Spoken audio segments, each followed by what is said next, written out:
What's going on, Landy boy? Okay. Oh, not much. What's up with you, Tommy? I had to grab my water. Here filming episode 63 of the podcast. And keeping with tradition, I promise you I will stop with the basketball references soon. But an NBA player in honor of number 63, who wore the number 63, uh, what happened? I don't know what happened. Like somebody disconnected. And like somebody disconnected for a second there. Anyway, the only player in NBA history to wear the number 63 is Cody Clark, Copy. Okay. uh, who I have never heard of until tonight, but apparently he wore number 63 in the NBA for the Boston Celtics. So thank you, Cody Clark, Cody Clark, All for giving right. me a player to keep this tradition. Cool. All right. Really wonder how many Thousands numbers of men this who can have played. go for. I don't know.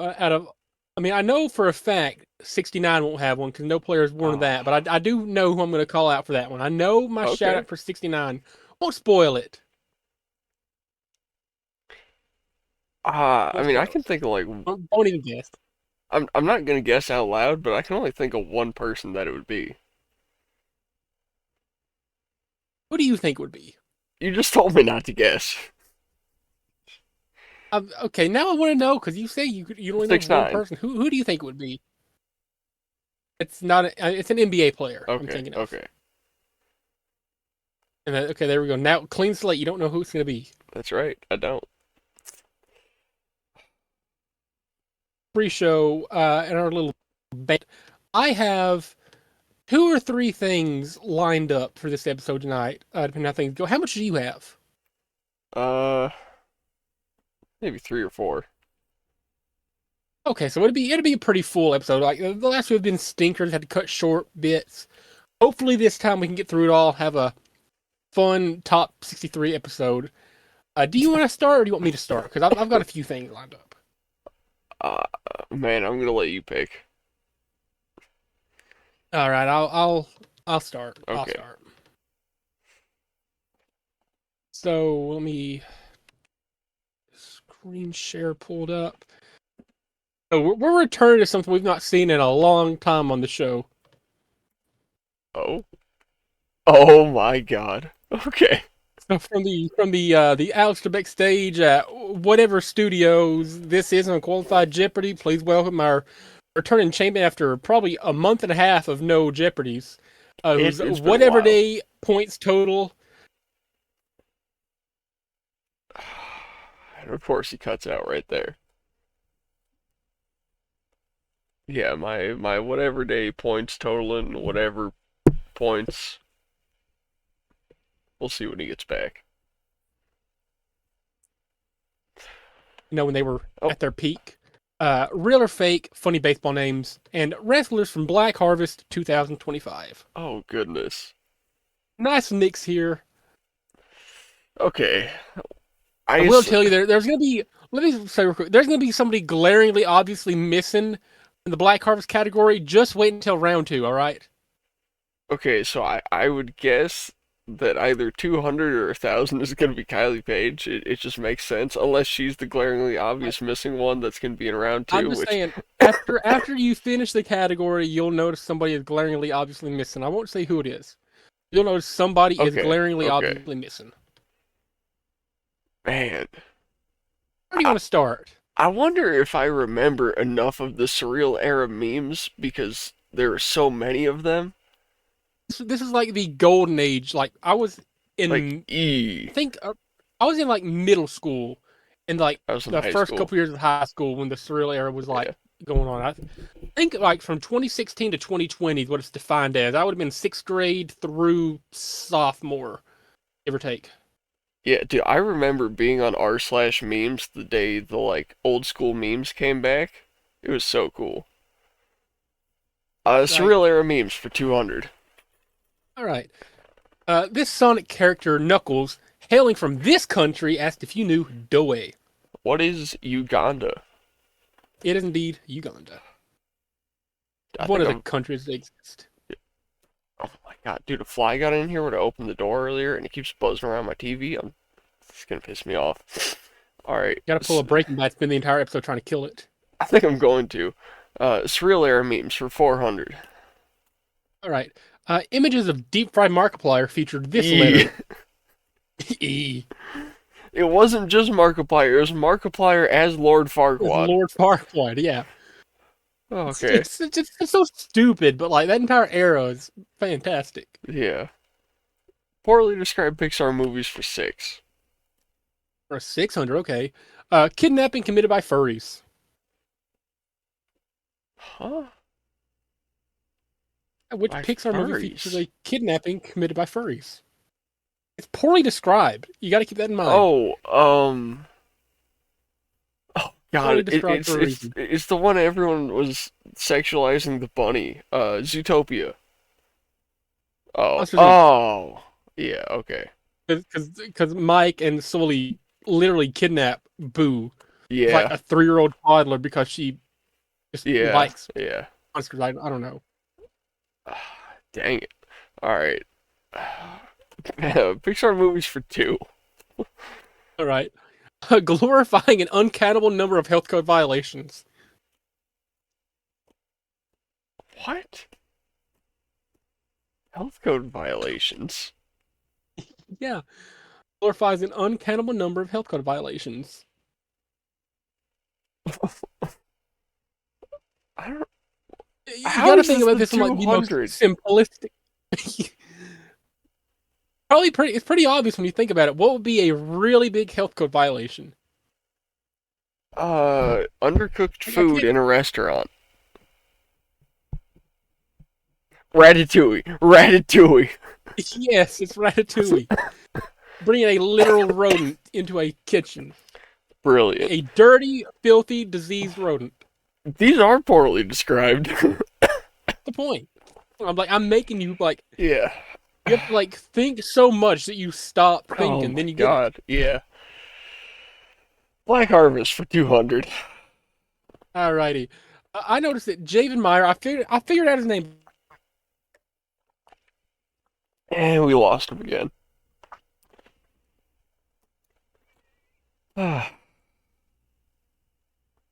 He'll be back. I guess the fly won't be. I don't know where it went, so I'm happy with that. You froze him. Who'd you say? You froze. I didn't hear anything you said. Oh, Javen Myra, the big guy in green trunks, the one who high fived me in the lobby, looks Okay. a lot like this megastar. MJF. Simone MJF. Yeah, Yeah. I said he looked like a Polynesian slash Simone MJF. All right. See, I'm scared of the baseball games because I don't know nothing about baseball, and I'm gonna lose three Let thousand me points in let there. me tell you, old time baseball players, like this is all like old timey names, or like older than like 30, 40 years ago they were playing, most of them, I'd say. Old baseball players had some insanely ridiculous names. Look, Like this is all like old timey. I know two baseball players. I know Babe Ruth, and I know Anthony Rizzo because my eighth grade literature teacher went on a date with him. Wow. Uh, I mean, I'm talking like most of these from the era back when any scrappy, scrawny, 120-pound white man could play baseball and play in the major league. Like this is the era we're talking about. Like back when literally anybody could play baseball. Like you'd have like random guys just appearing for like 1 year and then never being heard of again. It's old baseball is hilarious when you look at All it. right, 200. All right, Benedict Gay. Real. That's Oh, fake. Pixar movies for 4. What could you possibly have here? Blame this for all the annoying nerdy Marvel fanboys and fangirls. Uh, Blame this for all the nerdy, annoying Marvel fanboys and fangirls. I didn't know Pixar made a Marvel movie. Who said it's a Marvel movie? So just blame this for the annoying Marvel fanboys and fangirls.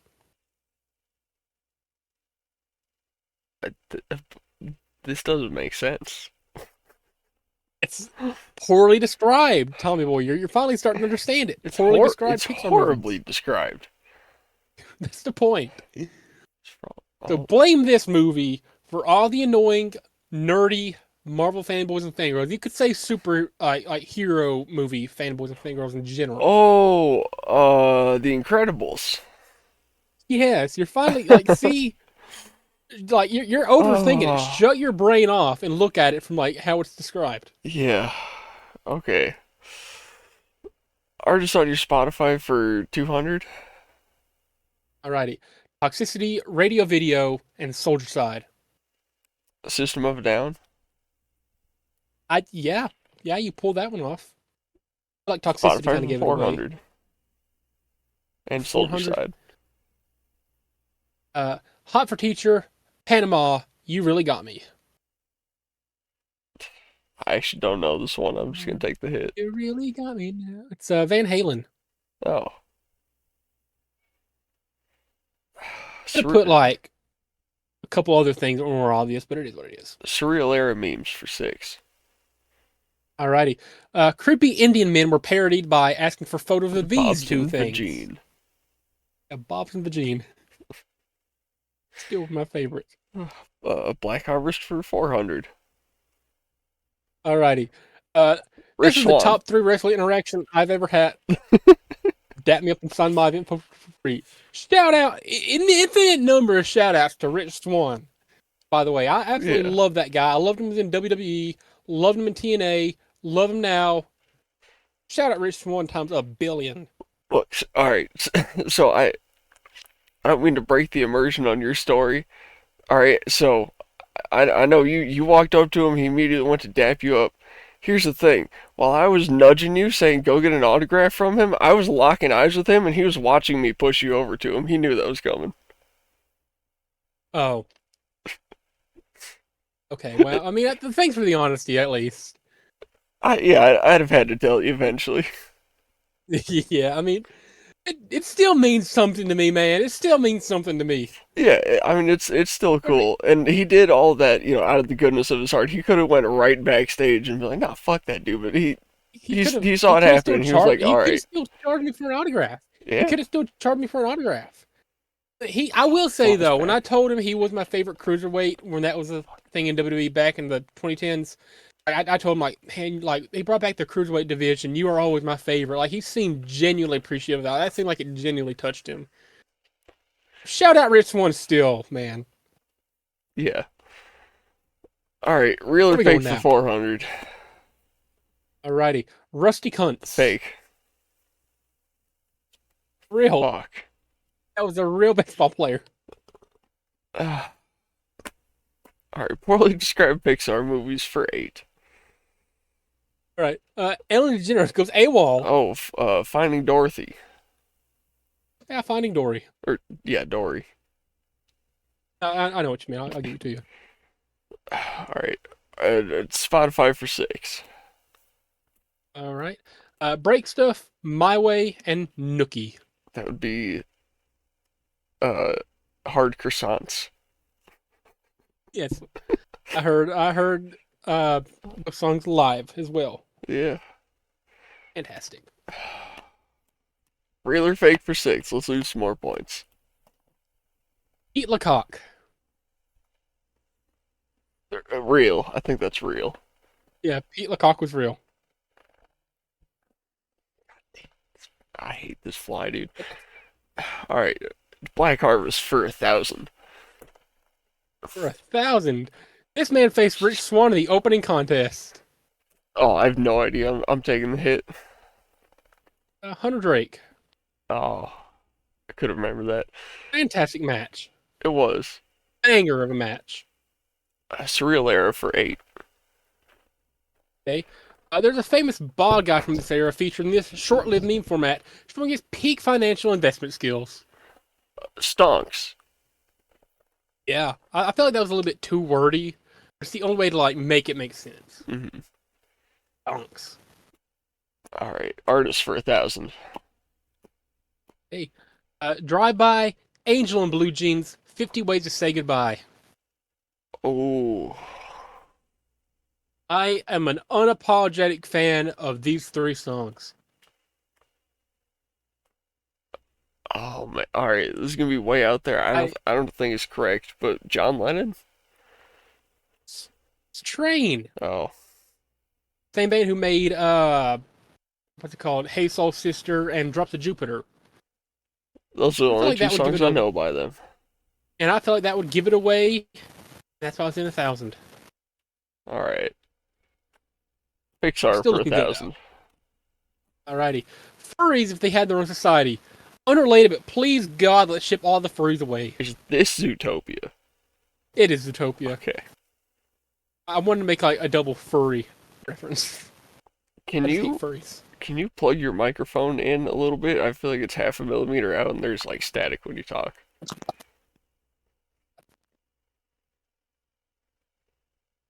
I, now I can't hear anything.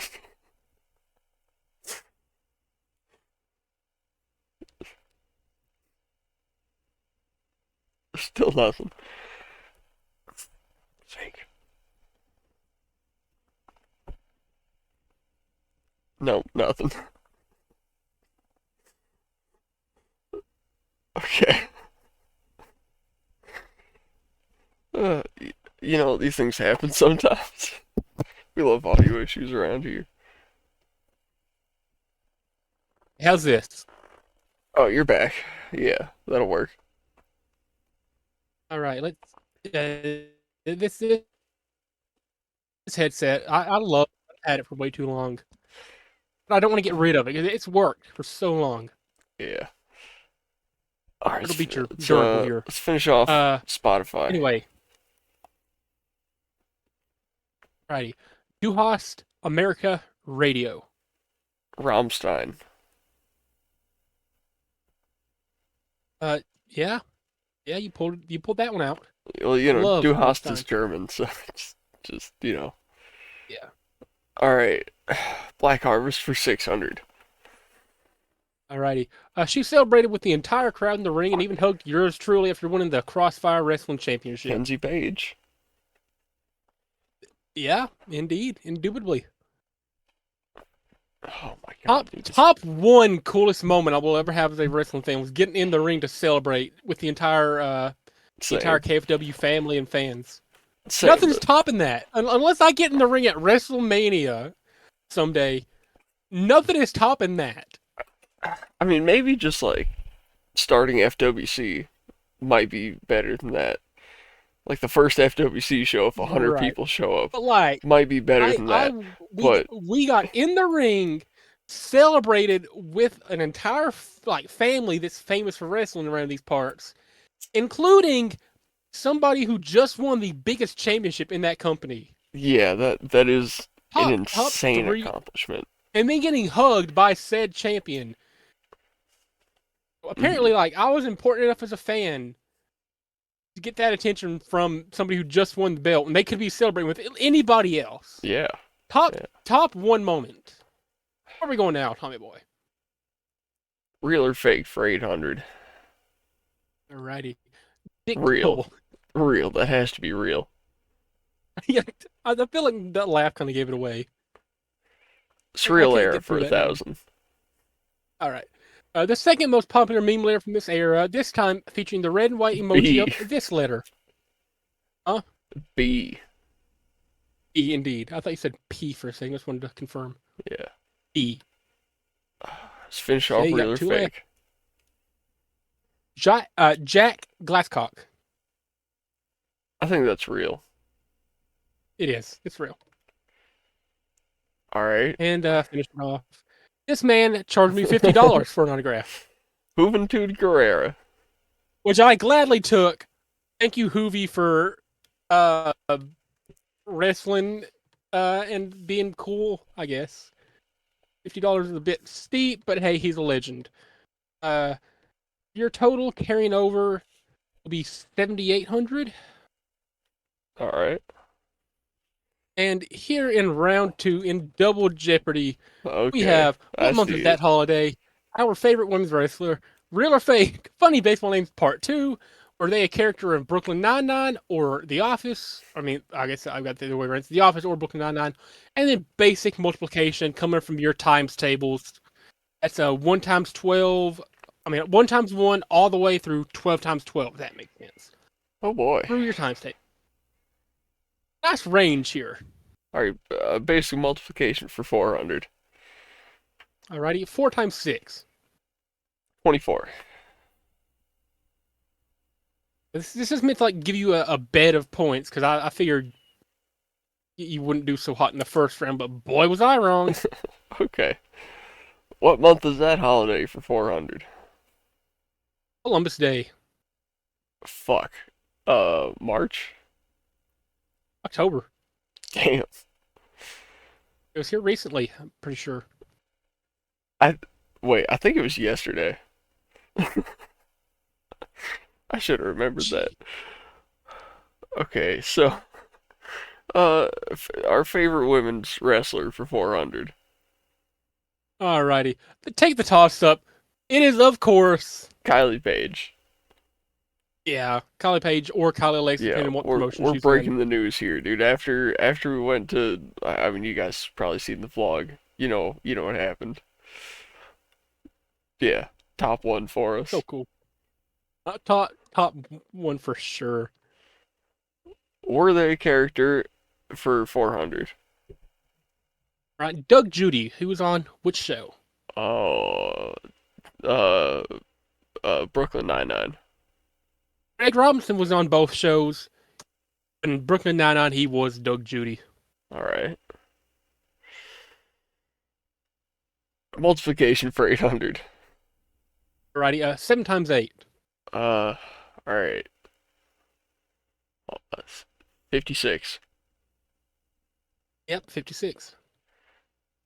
What month is it for 800? Memorial Day. August. May.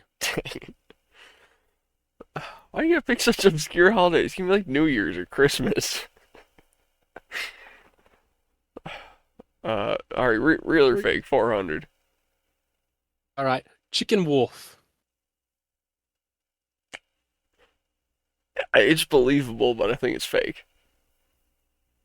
No, Oh, okay. I tell you, man, these old baseball players had stupid names. I almost put one on here. He only played for like a few games 1 year, never heard of again. His name was just Beer. You cannot find any information about him, but his name was just Beer.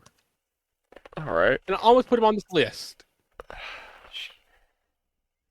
All right. Anyway, Multiplication for 12. alrighty, 11 times 11. Uh, 121. Yeah, like this is the easiest category ever to cheat on. I'm trusting you not to.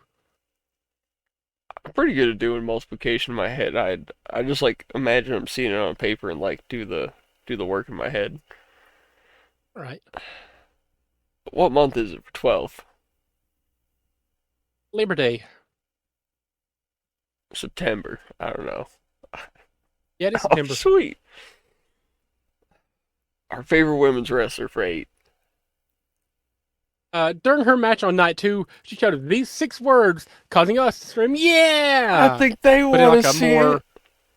but in a more like manly Yeah. and boy kind of way. Yeah, I think they want to see it. Isn't is indeed correct. Dude, another like, all right. Top one wrestling moment currently getting in the ring. Can Number 2? tied for no, tied for number one. I think they want to see it. All right, who think gets a one spot called for them mid show? Like that's crazy. I think one is like a 4-way tie for both of us between getting in the ring. I think they want to see it.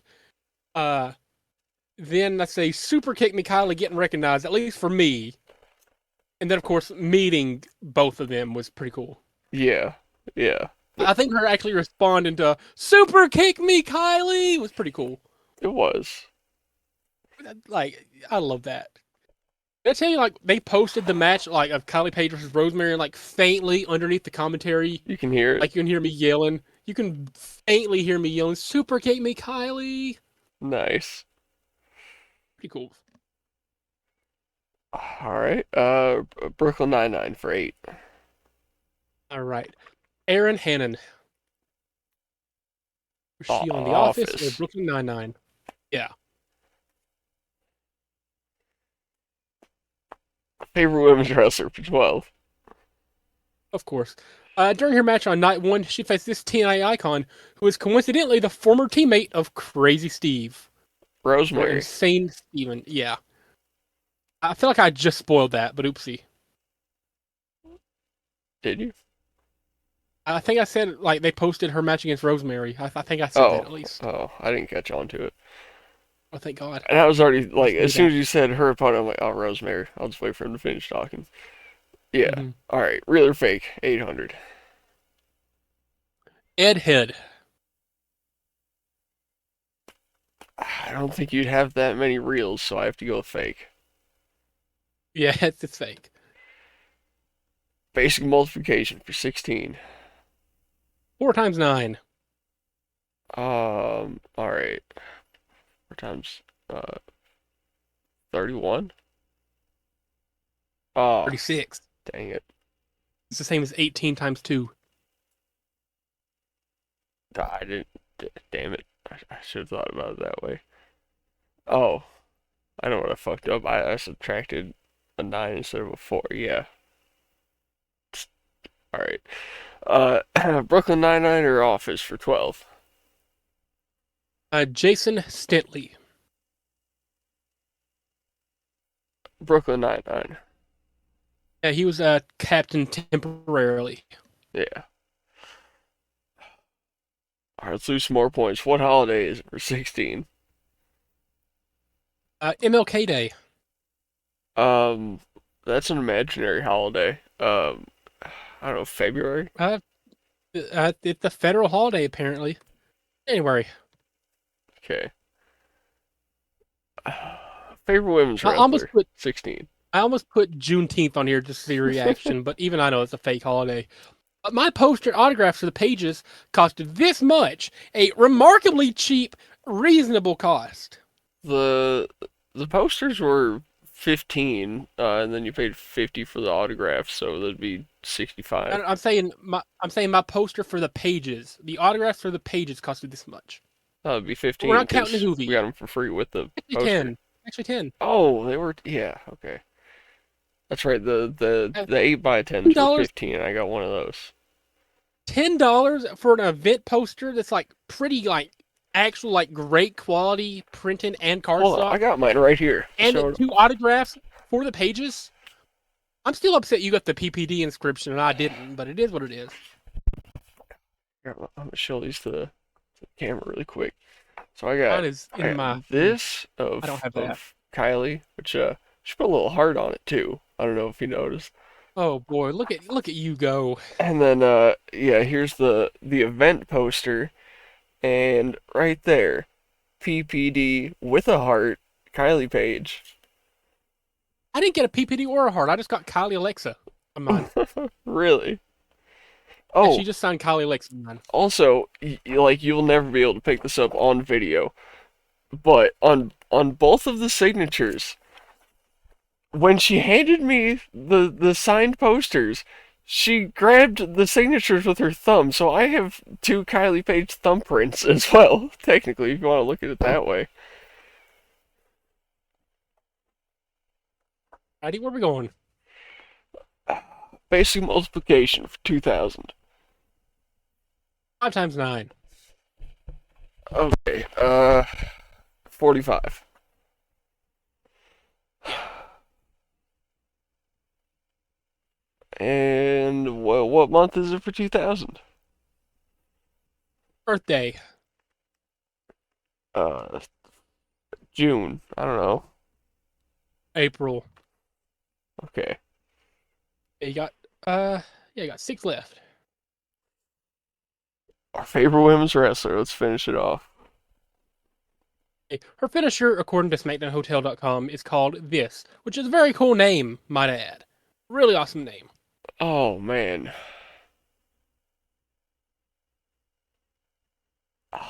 You said it when we were playing 2K. Yeah, when I showed you the creator race, what I did. Yeah. Oh man. This is testing your memory. Yeah, I don't know if this is what she still calls it, but like SmackDown Hotel, which is like a reference that I use quite often, calls it this. I had to take the hit because I don't remember exactly. The Code Kylie, Ah, yeah, that's it. which is a fantastic name for a finisher. All right, Brooklyn 99 for 16. Evan Cosner. Office. Now that was there's a Kevin, Oh. but it's not Kevin Cosner. What was All right, what was Office Kevin's for last name in the office? 2000. Now I'm forgetting. I, I, I, anyway, Jan Levinson. That's the Office. It is. Okay, where are we going? Going up or Just down? work the way down. All right, Pope Franklin. Real. That's fake. Oh, dang. Razor Shines. Real. That's real. And finishing it Fake. off. Wonderful Mons. Oh, actually real. I'm gonna go real. Yeah, that's real. So you're finishing off Unqualified Jeopardy 18 with an astounding 11,400 points. All right. Not bad at all. Considering last round we play, or I guess last Jeopardy, you had 7,800, and before that you had negative 3,000. So That was a pretty bad game. yeah, we don't talk about that one. Yeah. All right, so I got something to show off. I got some juggling clubs from a certain somebody. Okay. I've been practicing a little bit.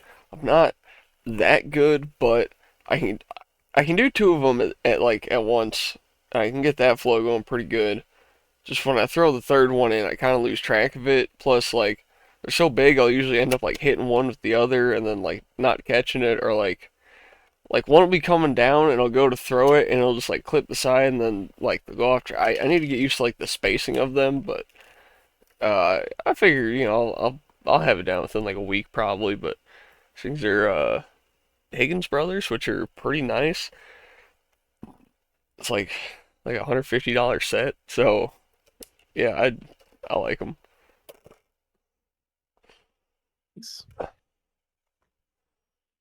You have anything like visual or interactive prepared for the show, Tom? I'm just wondering so we don't oversaturate it. I do not. I, I do have another thing, but I don't know if you want to get into that yet. I mean, wait, we can talk about Black Harvest a bit. Just give some more We could, detail and on it. then yeah, sure. I mean, first of all, front Fantastic row show. seats, dog. Front row seats. So Incredible. good that we've already got our front row tickets for November at Both Family shows. Gathering, was the next show's called. Yeah. And whenever they decide to reschedule the one in Knoxville before, I hope to God it's not for the same date. I don't. There's no way it'd be for the same day. I think we get to see Kylie Page and probably a few of the same other people from KFW twice next month. Dude, If that one show in Knoxville ends up going on. actually, can we talk about the family whatever thing that's coming up? Because with the VIP tickets, right, you get to show up at 6:30, where everyone else gets to show up at what's it 7:30, like half hour before the show starts. I believe So so. and not just that, we will be sitting down at a table with pretty much everyone from KFW, eating a Thanksgiving dinner with them and just chatting them up, I guess. Maybe like saying what we're thankful for. I think I already got mine prepared. I'm gonna say for Black Harvest being my first indie show, and for Kylie Page calling out a spot for you and me because that was phenomenal. Yeah, I mean, I love that. Do you think she planned that pre-match with like talking to the player Carter? Like, listen, there's these two obsessed fanboys front row. Should we give them a spot? Absolutely, yeah. Like Or do you think she was just like, doing that on the fly? I, I, it could have been on the fly, but I don't know. I watched the video back, right? She like chops her in the chair, and then does like a little 360 to look where we are, and then sort of tucks in. And I think she's probably saying like, all right, this is the spot with the with the fanboys, and then goes, I think they want to see it. I want to see it. Yeah. I could never recreate the loud, enthusiastic yeah that I let that night. Yeah, I could never recreate it. and then she grabs Claire, right? Puts her on the guardrail right in front of me. Her hair literally like flips over on me. Ah! Bam! Just chops her Holy so crap. hard. It's crazy. I love wrestling, man. I love wrestling. Yeah, what a sport. And then I mean, does she have the best crowd taunt in all of wrestling? I think she might have some of the best crowd work in all wrestling in general, Yeah, honestly. definitely.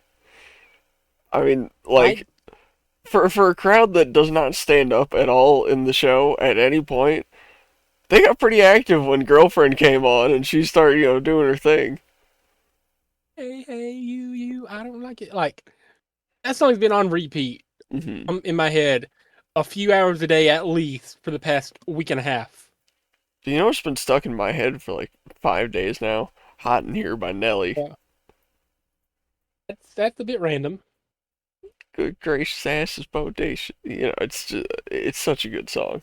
I I do want to say that even now that you've revealed it to me, that Rich Swan interaction I had on night two is still like one of the best interactions I will ever have with wrestling. Even if you may or may not have had a huge part in making that happen, I, I just mean, I don't think I had a huge part. I think it was just like he was just looking over at the crowd, and I looked over at him, and he saw that I was pushing you, and I think he just knew like, oh, this guy's like a fan of me, and like doing whatever, and then it just worked out. I just go up to him whenever like he daps me up like you said, and I ask him like, man, how much would you charge for an autograph? He's like, man, usually I would charge, but I'll sign yours for free. Yeah, yeah, it was But then he cool. spends like the next minute trying to find a Sharpie or a pen or something. He Yeah, finds one. we're walking around to the tables, trying to get a Sharpie. I Yeah. saw that. Dude is awesome. He's awesome. Like I've always loved him. Yeah, and he put on a really good Just match. genuinely, like I think that might have been the best match you could have probably had to open Black Harvest with. Yeah, Was him versus Hunter Drake. That was a great match. yeah. I mean that scissor kick was incredible. And we lost Landy again, of course. Man, can y'all see the blisters on my hand? I got one on the side of my finger. I got one right there on my thumb. And I got one in the middle of my hand, dog. I hate chainsaws so much. Oh, hey, you're back. Oh, yeah, okay. If yeah, if you disappeared off mine again. Oh, all right. Yeah, stuff be like that. Ooh, Discord. Ooh, Discord. Anti shout out Oh man. Discord. But still shout out for existing and being the easiest video chat platform, but anti shout out for having so many network issues. Yeah. Could you imagine if we both had like MacBooks and we were doing this over FaceTime? And there he goes again.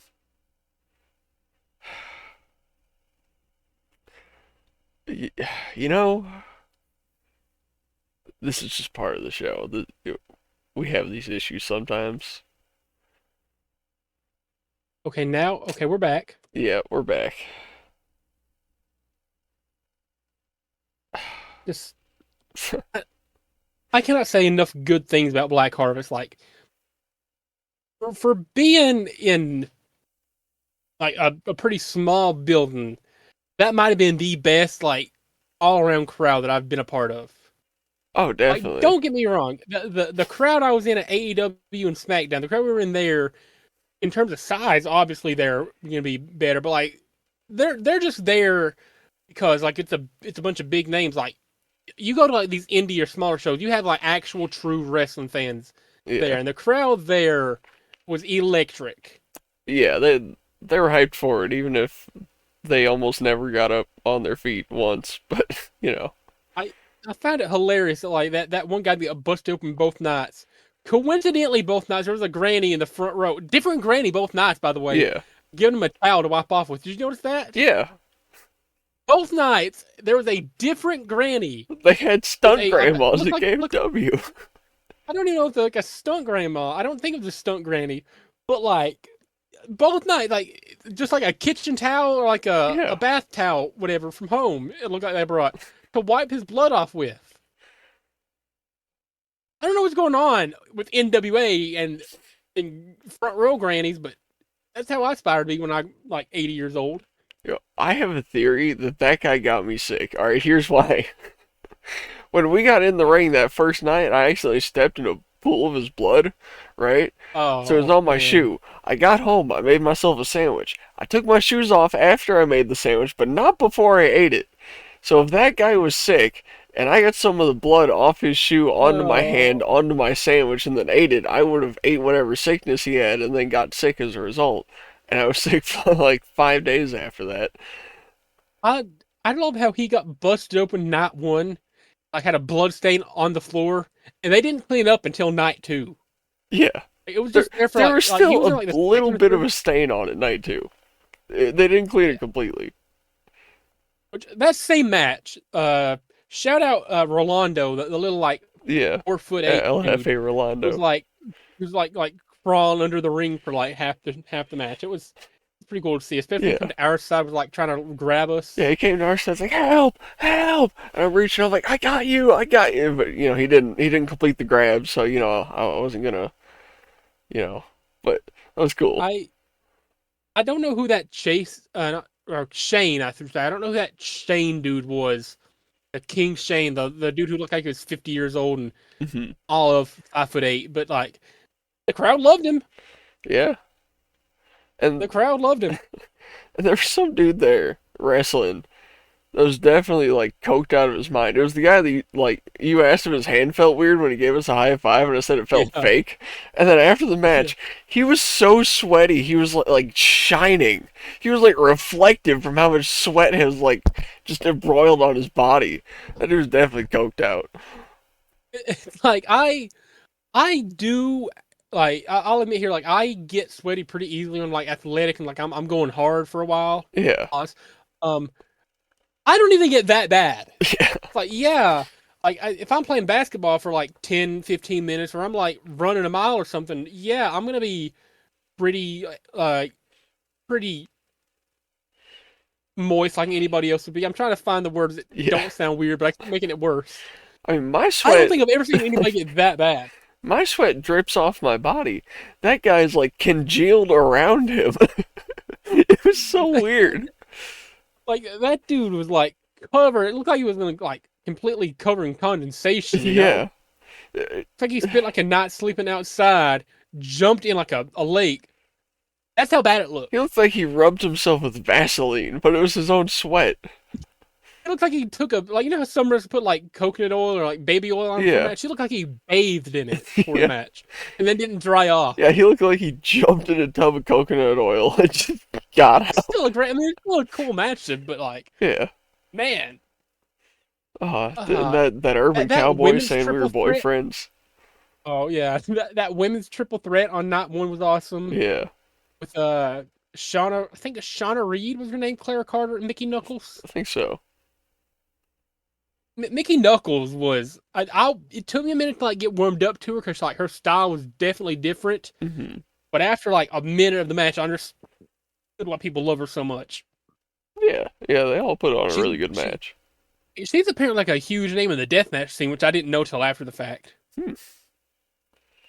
Which am I a big fan of deathmatch wrestling? No, not really. I got squeamish when John Moxley took Spike to the back of his spine. That was too much for me. So deathmatch wrestling, I'm not huge on. Did you see that reel I sent you Hey, where they like went off a rooftop through a bunch of lights?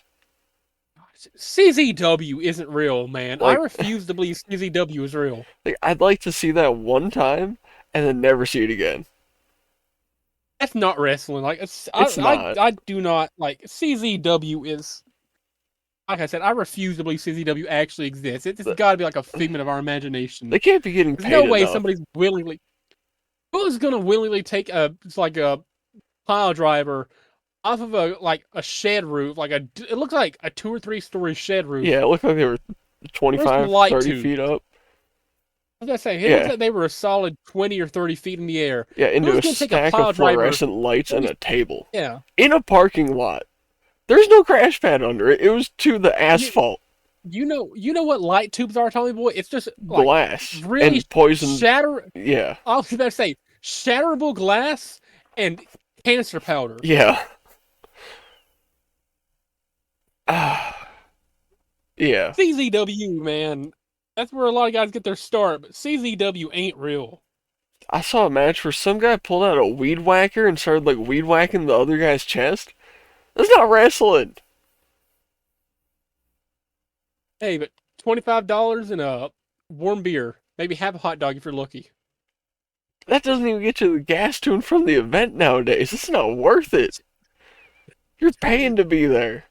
Yeah, $10 and a handshake. You probably got to You're pay getting them paid in $10 to get exposure. in there. You're getting paid in exposure. Yeah, yeah. Death I, matches I, I aren't real. still I still love the CZW documentary where they're talking about fans bringing the weapons, and somebody asked the CZW owner, "What's the craziest weapon somebody's ever brought in for fans bring the weapons match?" And he just says, "A loaded gun." Yeah, I mean, like you got to use it right. CZW, man, CZW. If Sean ever tries to even think about suggesting deathmatch wrestling, I'll be like, "You can find anybody else to referee that. I'm not putting myself in the line of fire for barbed wire or cancer tubes or whatever. Yeah, I don't care if it's a huge pay cut. I'm not refereeing a death match. yeah. Like, dude, if I'm wrestling and all of a sudden he throws 1,000 fucking thumbtacks into the ring, I'm not wrestling anymore. I'm going backstage. I quit. I like I'm sure there's a market for it. I don't know like who the market is. More power to you if you enjoy it. I like to think I have an iron stomach when it comes to a lot of wrestling stuff, but John Moxley taking Spike to the back of his spine was enough for me. Yeah, That was my like hardcore fix for a few months. I would say seeing Hangman hang Moxley from the ring with a chain at the end of All In was enough for me. That whole match I'm gonna was awful. say But I gotta say, the Moxley for being a deathmatch guy and Hangman for not being a deathmatch guy did a really good job of not fucking up Hangman that much. Like when he did the spots on the spiky stuff, it was very, very safe and very like, alright, he's fine. He knows what he's doing. And then Moxley takes it. He's like, yeah, dog, just slam me into those nails. Put them through me, dog. God, I hate it. John Moxley will not be able to walk by the age of 50, but hey, he's entertaining at least. For some people. He's gonna be in a wheelchair by the age of 50. Yeah. I guarantee it. And even then, he's probably still gonna be taking spots like getting rolled off like down a set of stairs or something. Oh, for sure. They're gonna build a custom ramp for him to roll into the ring, just so people can take him off his wheelchair, put him into a spiked wall in the ring. Uh, I I also want to point out the Will Ospreay versus Kyle Fletcher cage match at Revolution. That Oh was yeah, disgusting. that was Screwdriver awful. spot, the screwdriver. No, I love that match. Will I ever go back and watch it? Probably not. No, Screwdriver, but man, I'm pretty sure the screwdriver was at Revolution, right? yeah, Yeah, amongst that was other things, like that wasn't there like yeah. shattered glass in the ring. Like that's not even a weapon. That's just I don't know how they like willingly do that. I don't know. Yeah, and then oh, did what did they hit off the top of the cage? What move was that? Do you remember? No, I've tried to purge most of that from my memory just because Same. the screwdriver spot. Yeah. But was it Spanish Fly or am I just misremembering? I think it was. Yeah, it was either that or some sort of like a suplex spot. I want to see like if we're having like a no disqualification, whatever, like an extreme cage match. I want to see you hit Sean with a Spanish fly on like a bed of thumbtacks just once. If I'm, he's I'm hitting sure the Sean's thumbtacks, I crazy. don't care. I'm sure Sean's crazy and take a thumbtack spot. He would just do it for the love of the game, honestly. Probably would. Like Shane McMahon. He's like Shane McMahon. He's gonna do a stupid bump that's gonna ruin his life for the love of the game. Yeah, we're gonna be 85 feet up on the very, very top of the highest arena we've ever been in, with nothing but an airbag below us. He's gonna go, "All right, hit me, brother." Then I'm gonna hit him. He's gonna fall 85 feet to his death through the announcer table. That airbag's not gonna do anything. Man, just uh, I cannot tell you how excited I am for FWC. You know, like seeing all these storylines that we've been writing over the past year to finally come to like existence. And once we like have people, that want to wrestle with us, and we can Invested. like just look at all of them and make storylines with them, this could be so much better. I don't know how many indies are actually telling storylines, but it'd be cool if like we could turn that into a thing that gets like recognition. I definitely will.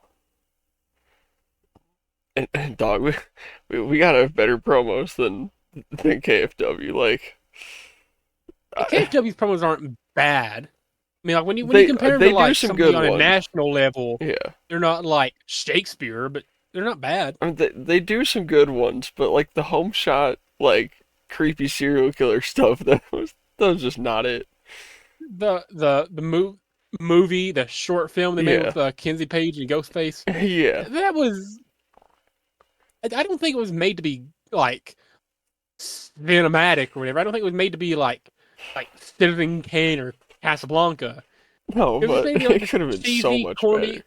It's making fun of like cheesy, corny horror movies. I would assume.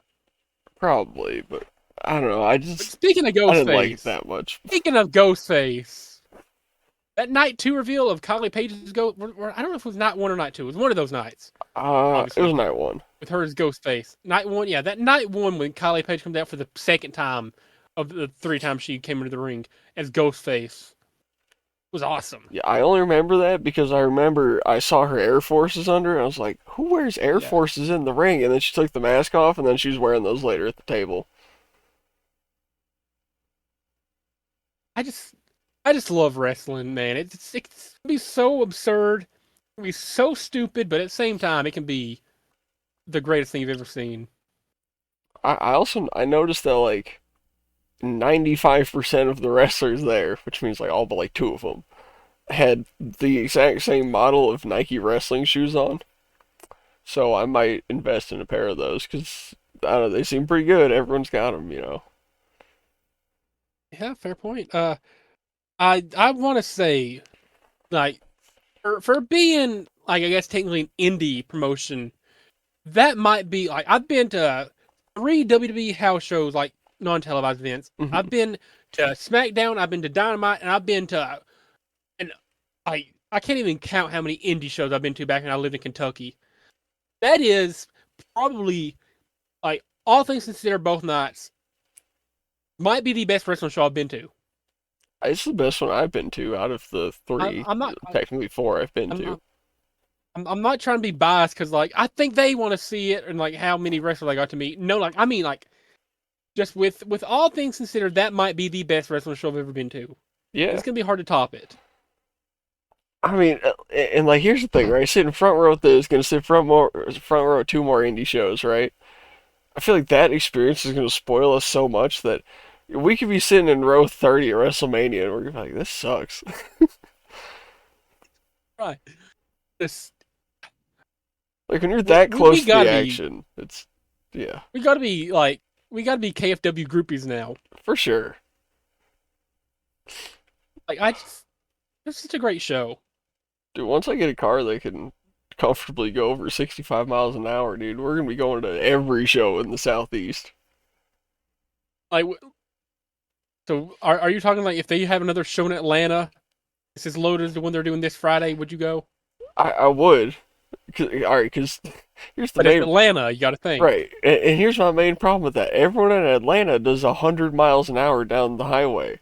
My car gets up about 60, and it don't want to go no faster. That's a problem around there. I'd love to go to that show and see. I think Cardona's going to be there. Shotzi's supposed to be there. Natalia Markova, who wasn't ended up not being at KFW Black Harvest.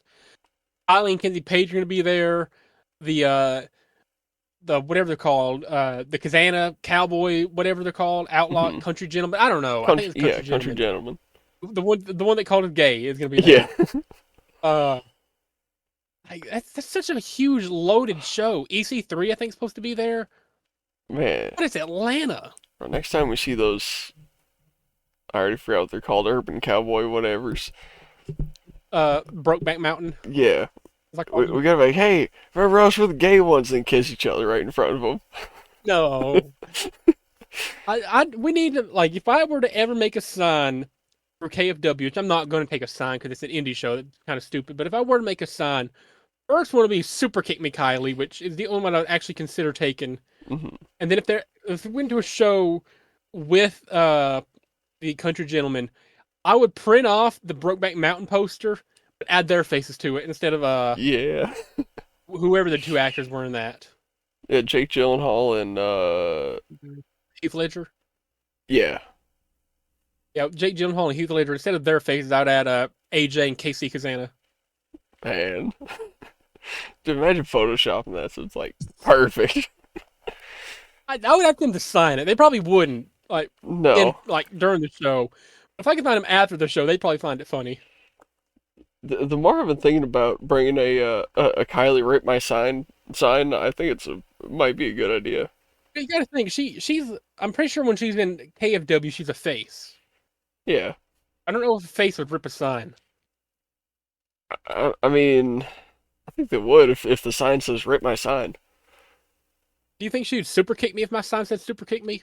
Probably not. Only one way to find out. I I genuinely would take a super kick though. Pretty funny. I mean, who wouldn't? That might be a top. That might replace getting in the ring as a top one moment from if I actually get super kicked. Yeah.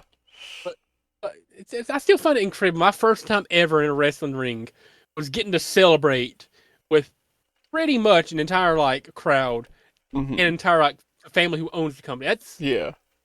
That's pretty cool. I've never been in a wrestling ring my almost 11 years of being a fan, and the first time I do is I get to share that with everybody. That's awesome. Speaking of the ring itself, first of all, that ring had to be homemade. It was I so low quality.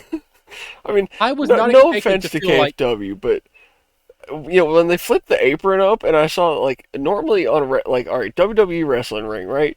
You got that the bar right at the very top where that's even with the floor, and then they got one 2 feet below that, and then they got some X structures in there for strength. They had no second layer of steel pipe in there at all. It was just that top layer with the wood on it, and then the corner post, which would flex in and out every time someone took a bump. That thing was yeah. so sketchy. And when we first sat down, I saw that there was clearly a divot in the center of it from where they take most of their bumps, and the mat on top was sort of hovering above it. You'd see there's some empty space below it. So Yeah. immediately I'm like, oh, this thing's a little sketchy, but it looks kind of soft. I think I can take a bump in there, right? And then we heard him take the first bump, and that ring was so fucking loud. I'm like, that actually sounds like it hurts. That sounds like you're just landing on wood, right? And then we get in it, and that thing is soft as hell. The ropes, I kind of threw myself against the ropes, felt like nothing. There must have been a quarter inch of padding on there. It was really soft. You could feel it when you're walking on it. And it might have also been because there was 2,000 pounds of people in there, but that thing was bouncing a Yeah. lot. I will say if we were one of the first few people in there, when I was getting in, I bounced didn't bounce, I kind of took a couple steps, bounced in place, didn't take my feet off the ground, kind of bobbled a little bit, Hmm. bent my knees trying to feel the tension in there. It felt like it was moving a little bit under me. It didn't feel like you see the AEW WWE rings where it's like it looks like concrete under there. Like Yeah. you like you said it. Like we get in there and feel like, oh, this is not what I expect a wrestling ring to feel like. I think it really had to do with how cheap it is. Like I think our ring's gonna feel better than that. That I think KFW used a 16 by 16. I think just by like eyeballing it looked like a 16 by 16. Probably, yeah. And even then, that's big in person. Like you're sitting up Yeah. like in front of it. It's pretty big. Yeah. I I mean, didn't realize how big the jump was from the floor to the apron. I didn't think it was that big. I mean, I don't know. Bigger than I expected to be. Like, do you see guys like Brock Lesnar just like jump up on it with like using half their effort? I Yeah, could it's do Brock that. Lesnar. I like so badly I wanted to take a bump in there, but I decided like, no, I'm not gonna get myself banned from future KW events. Yeah. I I'm not gonna risk it. yeah. When I got in, I did like a slide under the bottom rope just because it felt cool. But thinking about it, I would have liked to step up, do like a little like under the middle rope thing. I would have felt cool, but or under the I top went rope. under the middle rope like a woman. Yeah. Now that I think about it, I'm like 5'11". I'm probably tall enough to barely get over that middle rope. I didn't.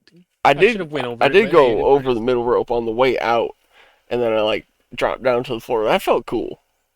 Like I don't know, I felt like a wrestler when I did that. It was awesome getting in the ring.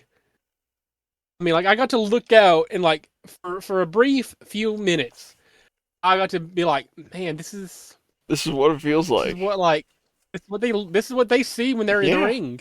Yeah, Like that perspective shift being up there was crazy. I've never thought about like what does it look like when you're in the ring first person, actually having to like hit these moves and take these moves. Hmm. Like I'm used to just like watching on TV, watching others do it. I've never actually thought about like what does it look like when you're actually doing it. What does it actually look like when you're in the ring? It's a pretty cool visual when you're It actually is, in the yeah. ring. Yeah, I'd Like love to be up there for you're 5 minutes elevated at a time. really high up. Could you imagine doing a ladder match in there? There's probably not enough like there's not enough clearance to have anything hanging really No, it just in that well, room, but yeah, I guess you'd have to have something hanging up there. I don't know. Just, you gotta have some sort of like support thing for it to hang from. So if you want to hang it from the disco ball, go ahead. But yeah, just wrap the belt around the disco ball. You have to unlatch it and take it off the ball. We're just having it up there spinning the whole time. I mean, it'd be cool to see a ladder match in there, but I don't know how they actually execute it. Yeah. For being a street fight, the only like street fighting going on being outside the ring with like no weapons is Hmm. kind of something. I think street fight. I think of like kendo sticks and tables and stuff, Yeah. but There was one chair under the ring. and it didn't even get used for like the chair didn't even get used in the main event. Really, did it until like No. the last couple minutes. It did get used in a previous match when there wasn't supposed to be a chair in the ring, and the ref would not take the chair out of the ring. I mean, it got used in the main event of Night One when I think that's Kenzie and Kylie's brother. I could be wrong. I think maybe somebody related to the family. I'd assume used a chair, like slid into the ring with it. Was going to attack whoever that dude was No, there was one before choosing the spot where they belt. put it between two of the turnbuckles, and they were gonna Oh throw someone into it, yeah, and they kept yeah. like arguing with the ref about the chair. It's like, ref, your job is to take that chair and get it out of the ring. I do want to say, like for the audience there, we may or may not have found our angel for Indy, ain't it? Oh yeah, camera We may or may not guy. have found him. Dude, No, I said angel for Indy, ain't it? yeah, it's camera guy, Referee. right? Oh, hmm? The one, okay, the dude referee who didn't look like you.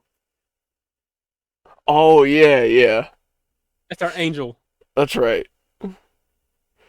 Did camera guy ever respond to your comment, by the way? No, What but are the odds it's actually camera guy, though?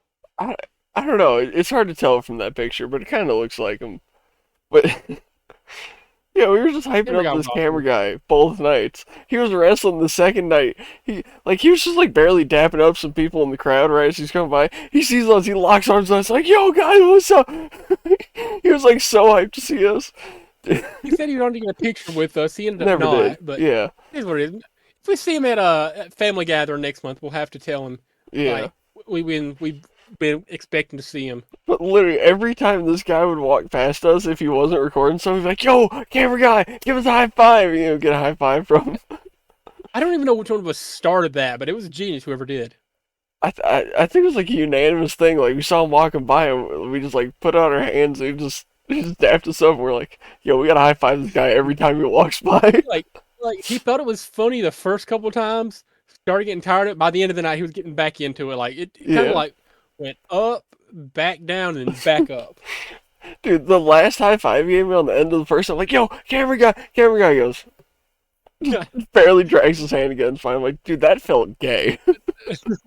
But night two, he He was sees so us. It's into it. just like, That whole night, he was giving us the crispest daps every time. yeah, that dude's awesome. I don't know. I don't know his name. I didn't get to hear his name, but dude was awesome. I have it on video, but I have not watched the video back to figure it out. Yeah. Actually, I'll do that right now. I'll figure out who that guy was. But yeah, he was so cool, man. That high five that we got from, I don't know if you got one. That high five that I got from Kylie after she did that, I think they want to Yeah, see it. That was that's like just you. top three wrestler high five ever. Yeah, she gives some pretty nice Like, high fives. I mean, like everybody, with the Alright. exception of like fake hand guy, was getting into it. JAC, that like dude, the big like bearded like ginger dude, he almost took my arm off with that high five he gave me. Yeah, same. Like he was just making those like autistic like hoo hoo hoo grunts the entire match too. Hmm. Like, the crowd was like doing it with him, so I guess it's like his like character trait thing. But yeah, his dude took my arm off just about with his high five during the entrance. Yeah, Dude bro is was rough with it. like fed on raw steaks, raw milk, and human growth hormones. All it has to be. Dang it, I didn't get his entrance. Oh, It alright. I'm was sure they say it somewhere in the video. I'm not gonna listen to that whole thing right now. I'll figure it I do out. have something. I do have something else prepared because I feel like we're starting to get bored of talking about Black Harvest, even though it could be an episode on its own. They could. I do have something else prepared to show off. Alright, let's go through it. It's a little bit long, so we'll just kind of breeze through it. Make points when it needs to be. I have a little thing for it all. Okay. This won't take as long as the top 1,000 things. Took 5 hours. I promise you. Yeah, this won't take as long. We'll just like go through it. If it's worth reading, I'll read it. If you at home want to read it, or if you want to stop and read any of the information I've written about them, feel free to stop me. We'll just kind of go through these pretty fast, though, right? Once Alright. you get down to like the top 50 or whatever, I'll start like getting more in depth on it, I guess. But anyway, Trevor Lee, he was somebody else. I think he was Cameron Grimes in NXT. Hank Walker, he was a tag team champion in NXT for a while. James Ellsworth at 298, Okay. heavily carried by what he did in 2016, because about all I know him for. Tank Ledger, who is this guy's teammate. Duke Hudson, no longer with WWE, but pretty cool. Number 295, we got Big Boom AJ. He's genuinely not terrible. He wrestled one of his matches in AEW here recently with a broken foot. Hmm. Eddie Kingston, I don't get the hype. Nia Jax, she'd be a lot higher if she wasn't a liability to herself and every other person in the arena and the crowd when she wrestled. Wendy Chu, a pretty cool gimmick, but whatever. Kerry Morton, we saw him at Black Harvest. He's okay. Matt Seidel, he's Evan Bourne. Nixon Newell, she's Tegan Knox. Channing Lorenzo, he doesn't suck. He's deaf, by the way, or partially deaf. Miles Bourne is. Jinder Mahal. Wesley, he's cool. Marty Scurll, if he wasn't a scumbag, he'd be higher. Okay. Alberto El Patron or Alberto Del Rio, if he wasn't a scumbag, he'd also be higher. Brian Kendrick, he was a cool cruiserweight. Tyler Oh, Franks, we saw okay. him Yeah. at Black Harvest. He's This is Riho from okay. AEW. Yeah. She's cool. Pretty sure she weighs like not even 100 pounds, and she's a pro Yeah. wrestler. So you're telling me there's a chance? Isaac Kane, Okay. insanely over with the crowd. I'd crop the image, but you know who's wrestling this image? Oh, Take a wild guess who's wrestling this picture. the news guy or radio guy. But no, no. Look, Kylie What? Page. He's wrestling Kylie Page in this picture, but I Oh, cropped it just to be him. okay. Sammy Callahan, he's okay. 277 is Shark Boy. It's Yeah. he's way past his prime, but a cool gimmick.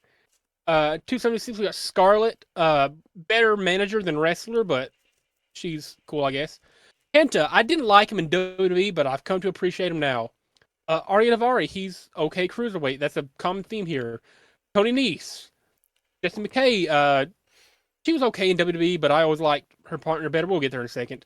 Hmm. Alba Fire, heavily tanked by the Banshee at SmackDown. 270 Mike Bennett was good in TNA. He was a jobber in WWE. Seen him alive. QT Marshall, I like at this point not really have words to describe everybody we got. Action Andretti kind of exists. Josh Alexander, I'll never get the hype. By the way, I don't know why these images are so grainy. Mansoor, he also exists. B. Priestley or Blair Davenport, she was okay. Colt Cabana, he's fun.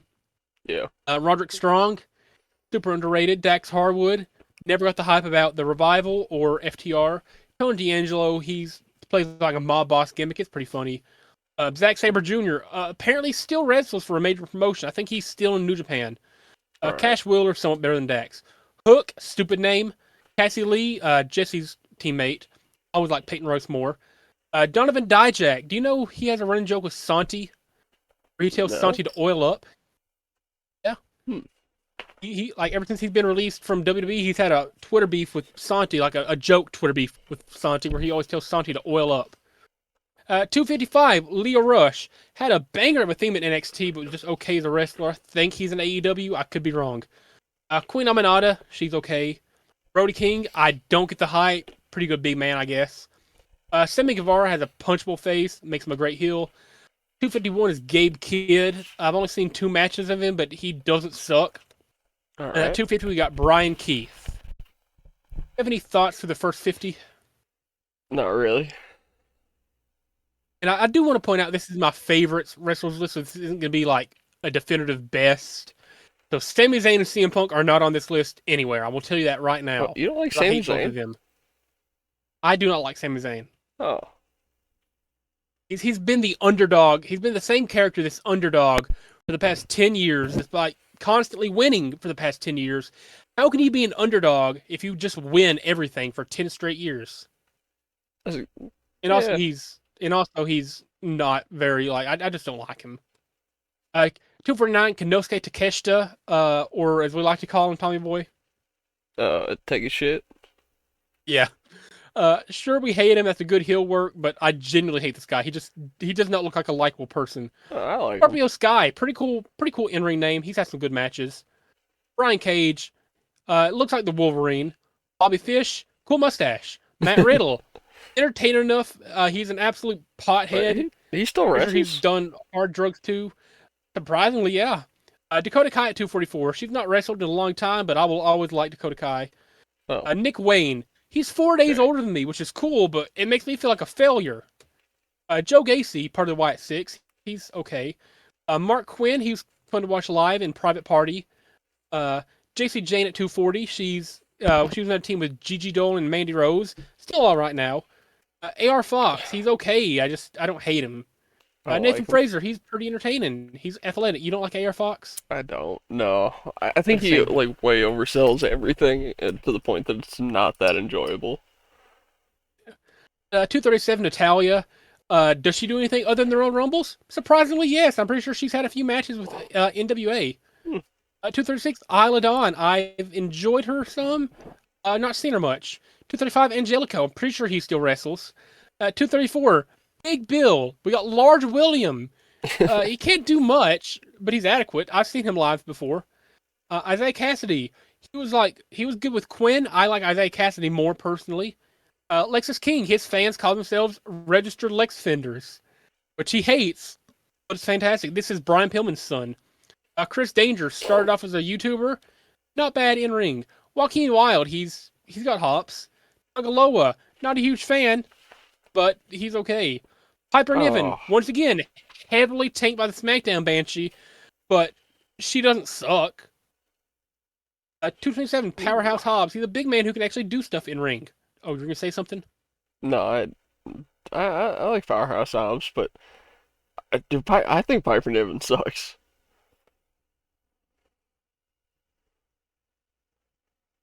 And we lost Landy again. It's alright.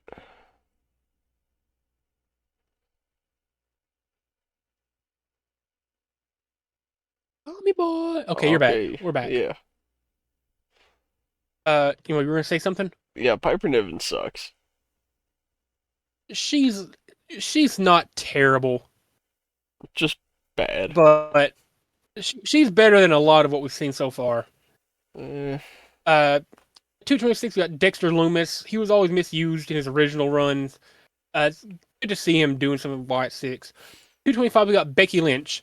I'm tired. I have Becky Lynch fatigue. I've had Becky Lynch fatigue for probably 6 to 8 years at this point. I'm starting to get it, but I still like her. She was cool when she first debuted on the main roster, had that steampunk gimmick. But like everything she's been doing, the man and big time Becky Lynch, and her entire gimmick has been, I'm an Australian woman with a deep voice. I'll break your arm. Did you know I'm married to Seth Rollins? That's been her character for the past like 6 years now. Like, Yeah. I have a deep voice.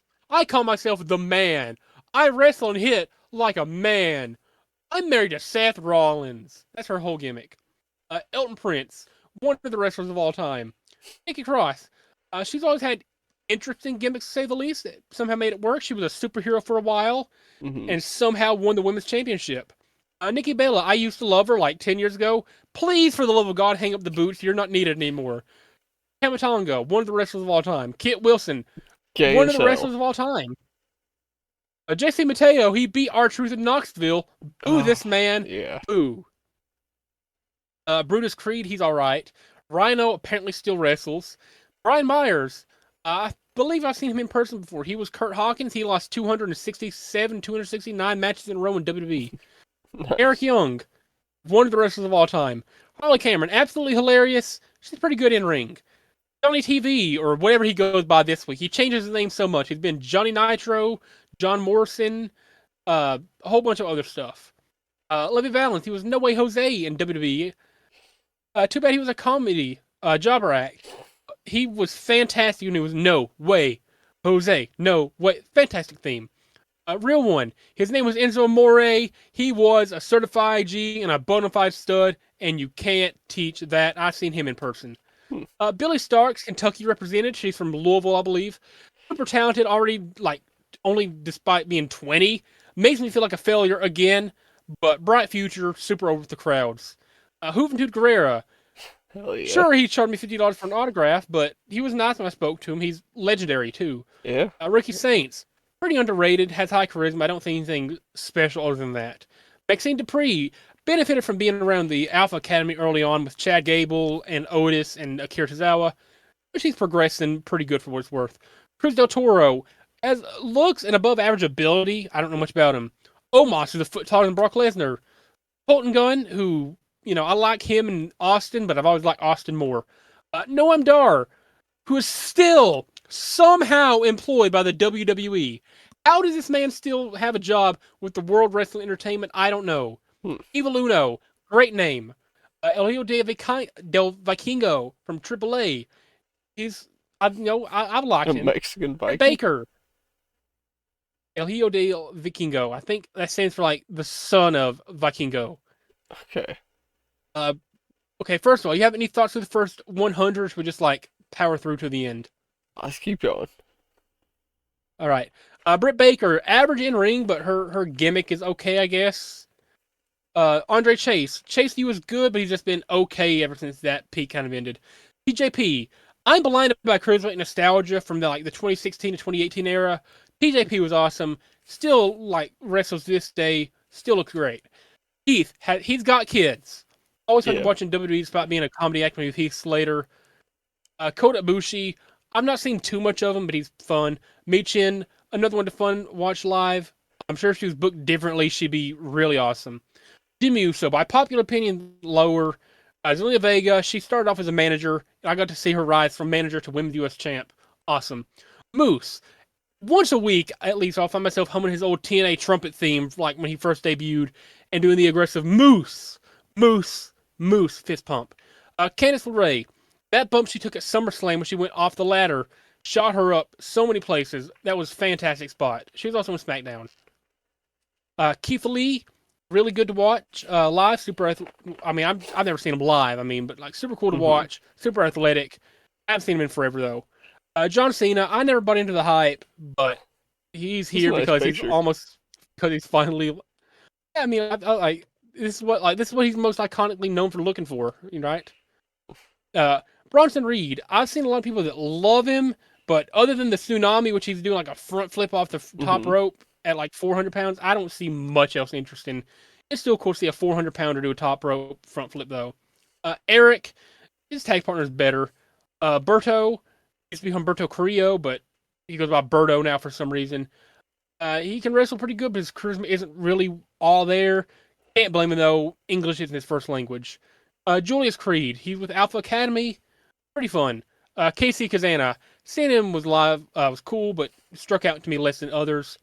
Sarah Carter, entrance and gimmick are great. The matches she had were pretty good both nights. Thunder Rosa, one of the first things that I learned through AEW primarily. She's not bad. Just I don't That's pretty good. see her a lot. Kyle Fletcher, Uh, in saying things he forced to sit through at Revolution, despite making me sick, gave me a lot of respect for him. All I gotta say. AJ Kazana, getting heckled back by him was fantastic, and that bumps him up above KC. At 178, we got Rosemary. I don't know why so many from KFW here in a row. That was not intentional. Great gimmick after all these years. Super fun to finally watch live. Luchasaurus, great gimmick if done well, and he actually makes it look good.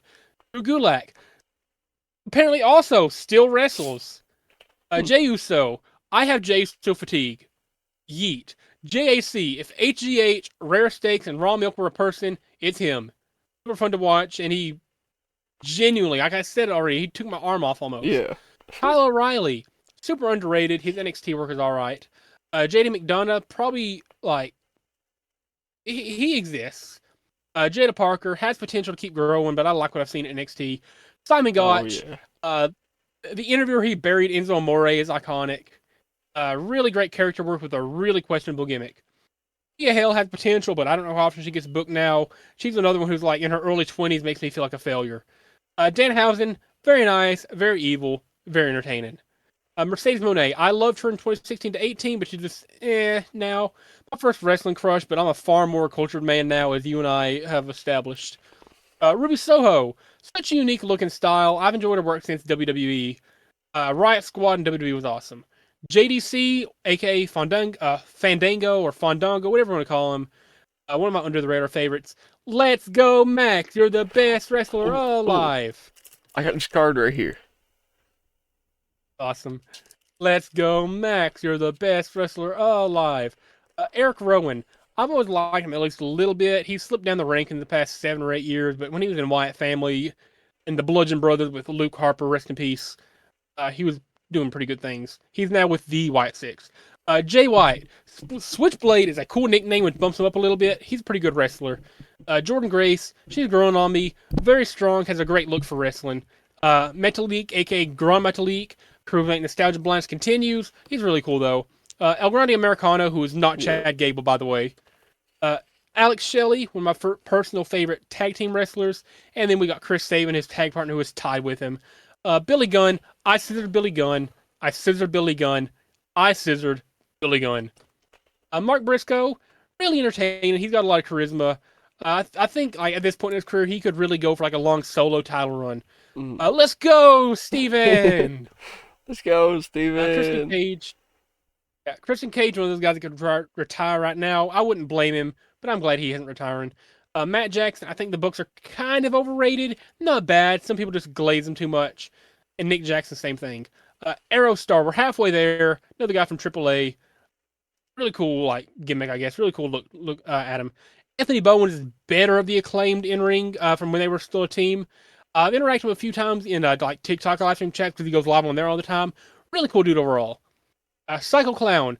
WWE buying AAA really exposed a lot of gyms like him. Truth Magnum, Outrunners are a really awesome gimmick, just like being from the 80s. But again, it's an overall tie. Kalani Jordan comes from a gymnastics background, Just super skipping, athletic, just gonna and she's skip only now Turbo starting her Floyd. prime. Uh, I think you skipped one.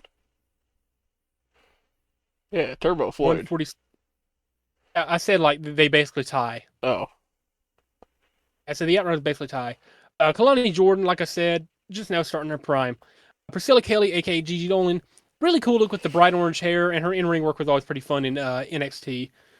Angel, something about him always stuck out. He's pretty cool. Ivar, like I said, he's way better than Eric. He had a short solo run, which kind of boosted him a little bit. Shotzi also has fantastic looking charisma. In-ring work isn't bad either.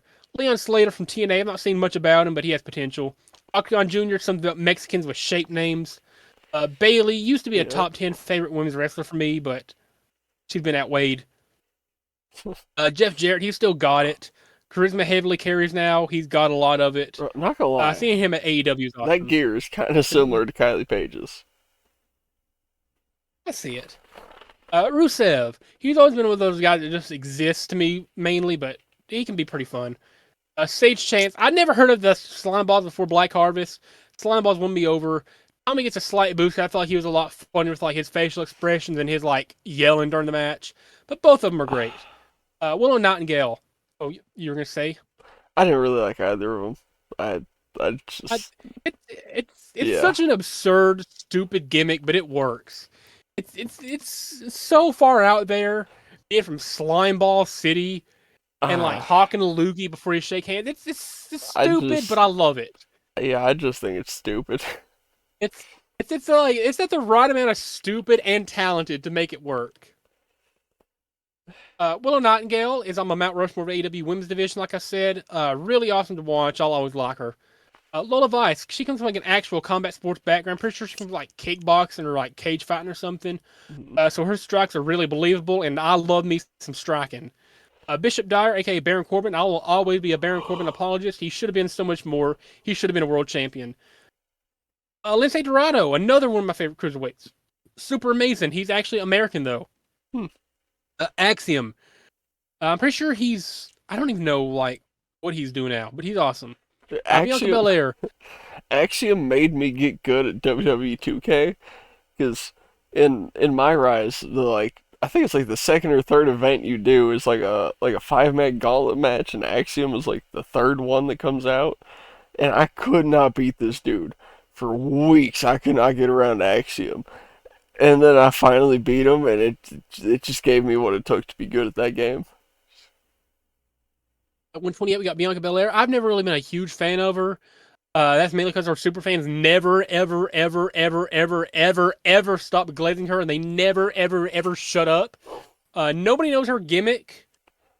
I cannot describe her Miss gimmick other than EST. saying her gimmick is just saying words that end with EST. She has a long ponytail, and she says words that end in EST. Groundbreaking stuff. But she's pretty good in ring. Her match at WrestleMania this year against Io Sky and Rhea Ripley is one of my favorite matches of all time. Sean Spears, I was a huge Ty Dillinger fan when he was first in NXT. Mustafa Ali, I'm still salty he lost at WrestleMania 34. That was 2018. That was 7 years ago, and I'm still salty about it. Dragon Lee, they're not using him enough. He's a really good luchador. Serpentico, aka Grip Arizona Can, defeated Crazy Steven Knoxville. He's cool. I hope he gets more exposure. El Hijo de Dr. Wagner Jr., I swear I didn't intentionally put three luchadors in a row. It just kind of happened. Cedric Alexander, the man who defeated Mustafa Ali, but he's grown on me now. Brock Lesnar is this low. I don't feel the need to explain myself. He's Brock Lesnar. Carlito, a lot of charisma, still looks great, and he has one of the best backstabbers I've ever seen. Finn Balor, injuries wrecked his career. Poor booking and mismanagement wrecked it even further, but I'll always like Finn Balor.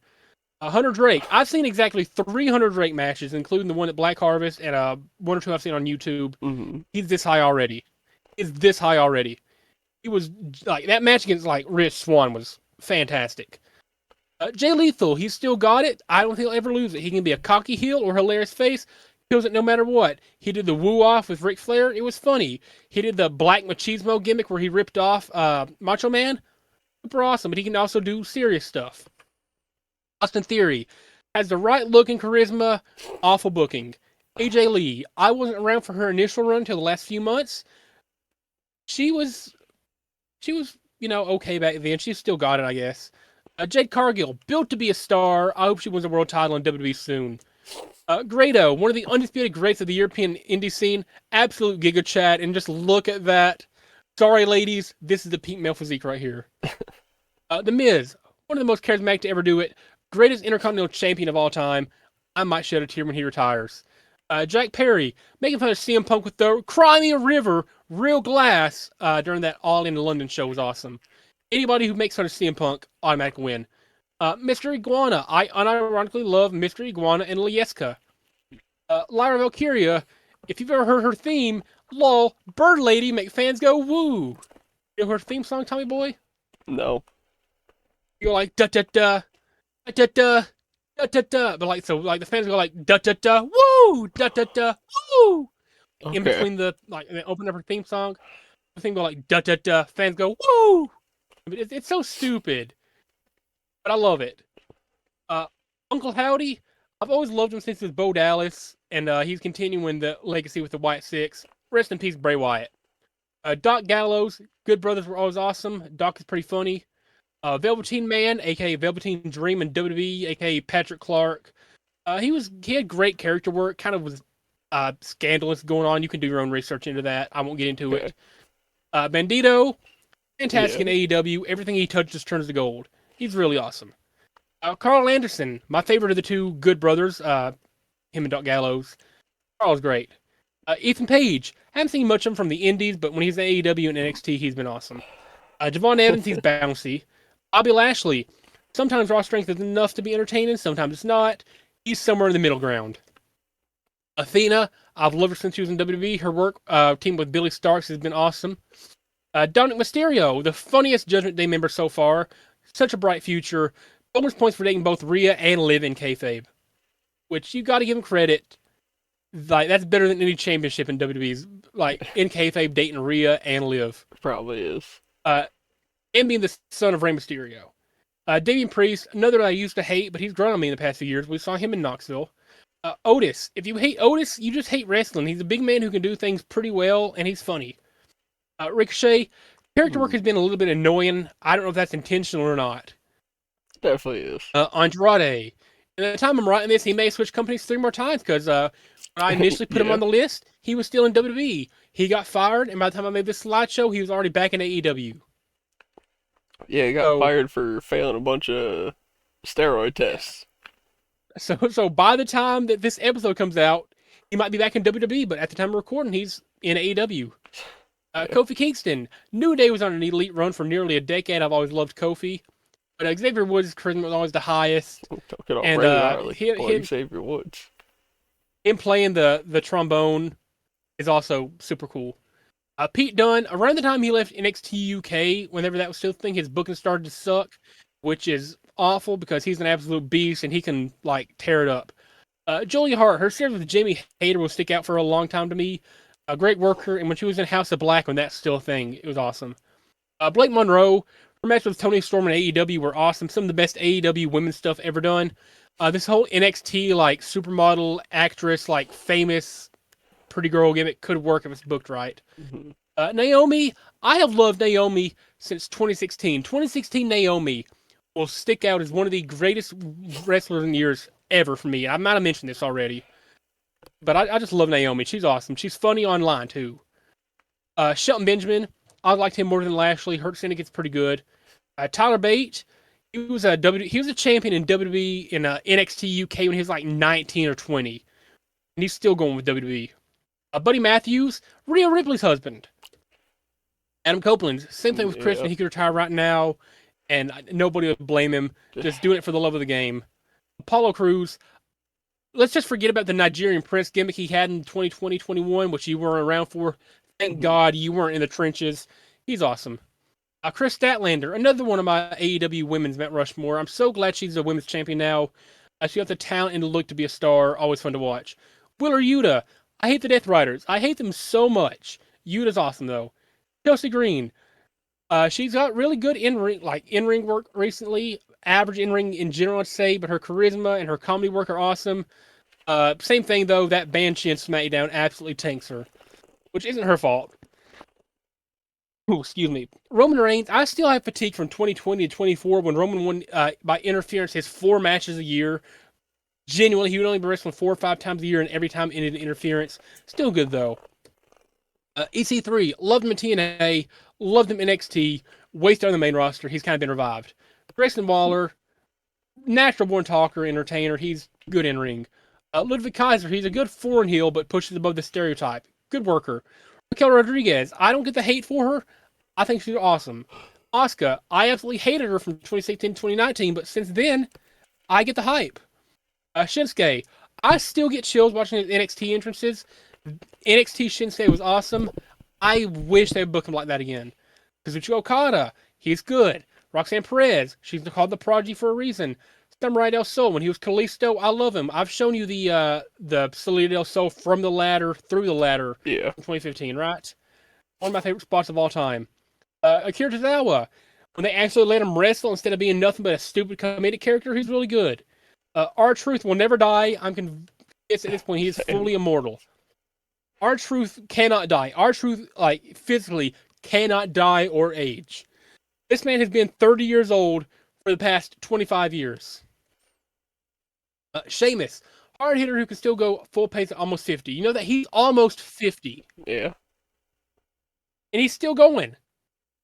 Rey Mysterio, slightly overrated, but he is the most famous luchador of all time for a reason, I guess. His 90s and 2000s work was probably his best. Pagano, really cool face painted luchador from AAA. Liv Morgan, I don't want to sound like one of those people, like a hipster or whatever, but I love Liv Morgan before it was cool to love Liv Morgan. Way back in her early NXT days, like 2015, 2016, I knew she would be good. I have no way of proving it, but I was a Liv Morgan fan in 2015. All right. And Angelo Dawkins, the big man of his tag team, and it bounces well with his partner. We'll get that in a minute. He's charismatic and talented. Indy Hartwell, they dropped the ball so hard with Indy Hartwell. She's doing good in TNA though. Cinta de Oro, the OG Sin Cara, and I was a Sin Cara fanatic. I love Sin Cara. Obafemi, I'm surprised he dropped the NXT title so soon. So they make him a bigger star, but it is what it is. Tyler Breeze, I was a huge fan of him for like about a decade. I still am. It sucks that he's not really on WWE programming anymore. Killer Cross, aka Karrion Cross, I can't believe he got released. He was so good. Zarya, a lot of energy and charisma. Hopefully, once this NXT run is over, she's used properly in the main roster full time. Matt Cardona, I will never forgive them for making him drop the Intercontinental title the night after winning it at WrestleMania 32. He wins it in the ladder match at WrestleMania 32. Next night on Raw, he has to drop it to The Miz. Stupid decision. Dang. Ray Phoenix, Penta's brother, I think. Really cool. I know who you are, Triple H. Mm-hmm. If you know, you know. Elijah, WWE will always stand for a walk with Elias. I still have my Elias shirt from when he was in WWE. John Moxley, it takes some awful booking for me to genuinely hate somebody I used to love. He almost fell out of the top 150, but he finally lost the belt, stopped holding it captive. So that saved him. All right. Adam Cole, baby. Hologram, AEW knows what they're doing with the luchadors. Hologram's awesome. We have Samoan Joseph at number 50. Solo Sikoa is pretty annoying, but that's his character. He's awesome in ring. Trick Williams, whoop that trick. Pac, super athletic. I liked him when he was at NXT as Neville. Liked him on the main roster in WWE as Neville, and he was Cruiserweight champion. Still like him today. Orange Cassidy, the lazy gimmick. Mm-hmm. It's fantastic. It's genius. I'm angry that I could not have come up with that first. 5-star gimmick for being what it is. It's so good. He makes it work. Jamie Hayter, no words needed. Just fantastic. Seth Rollins at 44. I kind of lost interest in him. Injuries have kind of plagued his career too, but he's still going, still strong. Carmelo Hayes, he's been all right since called up. His NXT run was peak as far as that crappy NXT 2.0 era was. I believe in Joe Hendry. Chris Jericho. We got I guess he's still finding ways to reinvent himself, Mm-hmm. which is impressive. Rich Swann. When I finally got to meet him, I was let him know he's my favorite cruiserweight. He was and still is special. He genuinely would have been top 50 even if I hadn't had the interaction with him. I still loved him. But that interaction, him being like as nice as he was, despite you helping set that up, like I said, like that boosted him. 30 Montez Ford, we got Angelo Dawkins' teammate. Out of the two Street Profits, Montez is easily better. He's also could be a single star if he wanted to be, but I doubt they split him up. Mystico, one of the best luchadors of his generation. Johnny Gargano, his NXT days will be remembered forever. He was one of the best things going on in peak NXT. He's been hit and miss on the main roster, but he's always reliable. Jacob Fatu, somebody I used to dislike, but I've grown to love. All gas, no brakes, as he says. Logan Paul, I Oh, hate Logan Paul the person, but as a wrestler, he is a great wrestler. He can go in the ring.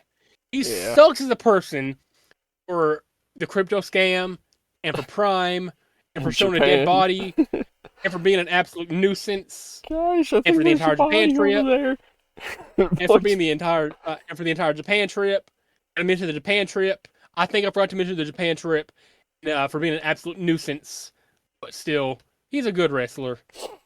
Claudio Castagnoli, aka Cesaro, I still think, and I will think to the end of days, he should be a world champion in WWE. They're not going to do that. He should be a world champion in AEW. They'll never do that. He's so good. So awesome. 33 got Matt Hardy. The charisma is still there. In-ring work hasn't slowed down much at all things considered. Kairi Sane, fantastic high flyer, can shine as a solo act and a tag act. Julia, number 31, like she got caught up from NXT too early because the main roster ruins everybody, but she's been Women's US champ for a while, so it's pretty cool to see that. Third, we got Cody Raheem Rhodes. I love him. Might be a tad bit overrated, and he's not a bad pick for the face of the company. But Eh, there are people who are better in ring than him, yeah, like Nick Nemeth, aka Dolph Ziggler. I'll He agree. might be top 3 at selling moves ever. You say something, Holly boy? No, I was saying I agree. I think Nick Nemeth is better than Cody Raheem Rhodes. 28, we got Alexa Bliss. When women hit their stride in WWE in 2016, especially on SmackDown in 2016, Alexa Bliss quickly became one of my favorites when she was doing the whole like Harley Quinn knockoff gimmick, but like made it her own thing. Character work now with Charlotte is still pretty funny, and that like I don't know if you got to see the women's Royal Rumble match this past year. I When did she not. returned to the women's Royal Rumble match, that pop was like one of the best crowd reactions I've ever heard ever. Like not even counting just the Royal Rumble, I'm talking like counting everything ever. Her return at Royal Rumble this year was so loud. 2017, not 2017, just 27 AJ Styles. I meant to say 2016 AJ Styles is peak, but AJ Styles has been my favorite wrestler for one of my favorite. He was my favorite for a few years. Unfortunately, down here now, but he was my favorite in like 2016, 2017. Darby Allin, how are you not dead yet? 25 got Rhea Ripley. As I said jokingly, tall goth Australian Muslim mommy. Serious answer now. She's just great in ring. At 24 we got Jeff Hardy because anything below the 20s would be criminal. True. At 23 we got Chad Gable, a modern day Kurt Angle and Chris Benoit without the broken neck and murder. Okay. At 22 we got Sol Ruka. It might be crazy to say, but Soul Snatcher is probably a top 10 favorite current finisher for me. I hope they don't waste her when she's on the main roster. She's awesome. At 21, you got Megan Bayne, one of the best powerhouses in women's wrestling. Doesn't get to talk much, but I kind of like the silent killer gimmick she has.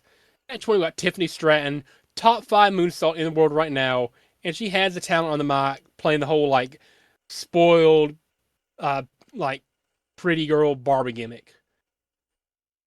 So that's the top 200 and 80. 280. Took my thing to the math. 280. So we're getting we're in the top 20 now. Yeah. I think there'll be a few surprises in here. All Number right. 19, Braun Breaker, the Okay. future of WWE in all likelihood. Probably. If I describe him in one word, explosive. It's like the placement of might be might be a little surprising. At 18, we got Adam Ooh. Page, easily on the Mount Rushmore of AEW men's. Never puts on a boring match with anyone. He's a pretty likable guy. 17, we got Randy Orton. Many people at this age start to lose it. Randy hasn't lost it yet, and I don't think he ever will. At 16, we got Tony Storm. Okay. Uh, One of the rare cases I'm glad WWE dropped the ball with somebody because I know they would never let her go with a timeless gimmick in WWE. Definitely not. And AEW has been absolutely killing it with her. Her work, like just with anybody in AEW, has been great. I love when she's on commentary. I just love when they give her a mic in any capacity. Yeah. Like I hope I know the timeless gimmick can't go on forever. And I know when it ends, it's gonna be a sad day. But this might be like a top 5 character anybody's ever had in I wrestling I since I've hope been the watching. I hope the end of the timeless gimmick is like when TV switched from black and white to color, and you see the camera switch to color during her entrance. That would be fantastic for Almost Tony Storm though might be my favorite women's wrestling gimmick today. Might be my favorite women's wrestling gimmick ever. Mhm. I love it so much. But 15 we got Stephanie Vaquer. A year ago I'd barely heard of her. Now look at her. She's top 15. She is so good in ring. The Devil's Kiss is Yeah, such a I was fun just move gonna too. say the devil's kiss, man. When you have the crowd going ah ah ah ah with every hit. 14 Whose House? Swerve's house. He's got it all. The look, the speed, the ability, the selling. He's super over. His manager gets over by feeding off of him and not the other way around. That's everything you could want in a megastar. Yeah, 13, we got Kenneth Omegatron. I was Might be a waiting bit low for him. for others, but at this point, it's so hard to rank. I love Kenny. He goes hard, has all the charisma. At 12, we got L.A. Los Angeles Knight. Knight. Yeah. Yeah. Is he the greatest in ring? Of course not. But he's a top 5 talker alive, and his catchphrases are undeniably awesome. At 11, we got Kevin Owens. Men the size of Kevin Owens are not supposed to move like Kevin Owens does. You have the charisma, you have a bona fide star. At 10, we got Drew McIntyre. He's massive, makes all his matches believable, has the look, the mic skill, and the Claymore kick is beautiful. Hmm. Chef's kiss. At 9, Ilya Dragunov. He's still Okay. in his early 30s and is a beast in the ring spot, being like 5'9", 5'10". When he returns from this injury he's been suffering from, I hope he gets to the world title picture pretty soon. I would love to see an Ilya Dragunov Royal Rumble win. At 8, Gunther. Okay. Terrifying heel. And those chops, you don't like Gunther? No, I no, it's fine. The ring general, man. The ring general. Gunther, or whatever Kaiser says. They can put on a classic with anybody and make it look easy. He got screwed with the book at WrestleMania 41, and I will never forgive them for making him tap out that fast. Making him tap out in general. Number 7, we got Maxwell Jacob Friedman, one of the only people keeping kayfabe alive. It's the greatest heel of his era, and his in-ring talent is higher than so many of his peers, and I don't even think he's 30 years old yet. Yeah, That's what's insane he's about great. this. 6, we got Aleister Black. Incredible striker. Black Mass is a great finisher. His gimmick isn't the best. Far from it, but everything in ring makes up for that. I want to let it be known right now. 5 through 2 are all tied. I Okay. physically, I get down to this, I cannot rank them. I cannot rank 5 through 2. No matter what. I tried different combinations. I'm like, screw it. We'll leave it like this. They are all tied. At number 5, Hold, Penta. Incredible look from his build to his gear. He has the charisma. He's for being like a Mexican who's like wrestles primarily in Mexico in his career.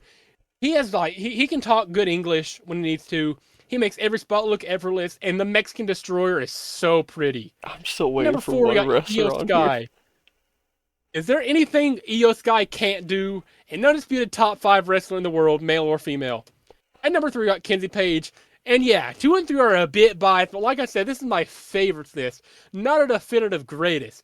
It's competing against men and women, and it is fantastic at both. At number 2, Kylie Page. Of course, she makes it. Her striking stands out. Has like crowd eating at the palm of her hand. Hmm. Really good in ring. I'd say like they're both like great in ring. Kylie's character work does give her a slight edge as well as Yeah. like I think they want to see it, but only one Hold wrestler on. stands above all others. Hold on. Oh, do you know who it's gonna be? You know who it is. I see. I You might. might. I We're- there's one wrestler I've been waiting for that I haven't seen on the list, and if you put him at number one, actually, there's no. Okay, I was gonna say two, but that guy doesn't technically wrestle anymore. There's no way this is Will Ospreay. Oh, Oh William my Peter Charles God! Osprey, where do I even begin? From the moment I first laid eyes on you, I thought you had potential. From the first match I watched of yours, I knew you were special. After a few matches, I loved you. Each and every match, you find new ways to blow me away and leave me stunned and catching my breath. You are a gift, not just to the sport of pro wrestling, and not just sports entertainment, but to humanity as a whole. You can strike, you can fly, you can flip, and work a 10 to 10 match with anyone, all while making us sit at the edges of our seats. I have never witnessed and never again will witness anyone as good at their craft as you. I'm enjoying each and every moment of your career and praying it never ends. I love you so much, my aerial assassin, and may God bless you for all your life. Okay, that's fair. I gotta say, the Hidden I Blade might be like one of my favorite finishers ever. I was conflicted on whether I should say like 5 through 1. You know what? Screw it. We'll do some editing. We'll do some quick edits here. We'll do some quick edits here. I think that's fair. Five, 5 through 1 are all interchangeable. We'll just get rid of that. No, I think Osprey being number one makes sense. I mean, at the same time though, I think they want to see it. Yeah, And the banger of a triple threat she put on not one. And Io yeah, Sky, of course, being Io Sky and Penta being Penta. yeah. Like, okay. All things Five through considered, one, I think, but I'd say like Kylie and Kenzie Page definitely up there as like top two favorite wrestlers.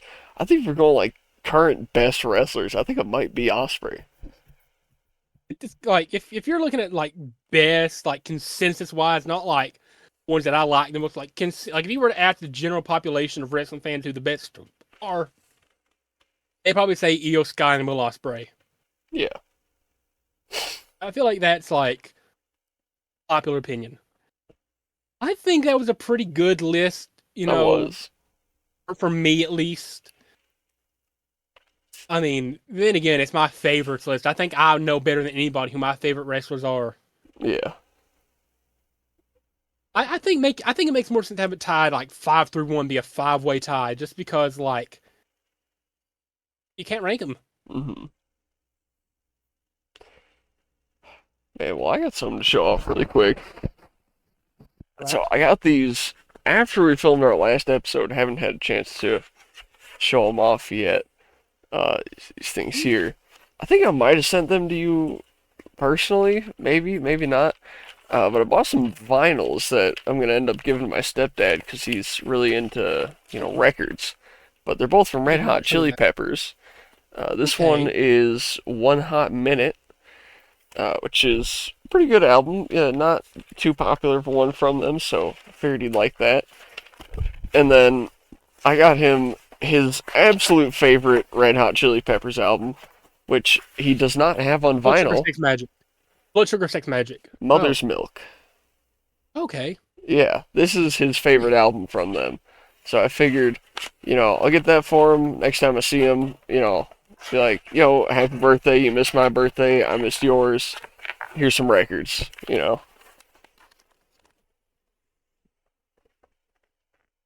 You should like just like subtly tell him and like, by the way, I want WrestleMania tickets. Yeah, he don't make it up for that. Hey By the way, Adam, I can you put want a year's salary into me seeing a wrestling show? and WrestleMania tickets are absurd. Yeah, they're only gonna I get more know at this absurd. point. I know at this point in my life, I'll never get to go to WrestleMania. So you know what I'm gonna do to stick it to the man? I'm just gonna pirate it for the rest of my life. Yep. I mean, unless WWE has some like catastrophic fall off and becomes a backyard indie company, and WrestleMania 59 is in Yeah. Maven's backyard, we might get front row seats. I gotta take an unqualified pee break real quick. All When we right. come back, I do have one more thing we can look at though. Okay. Give me just a moment.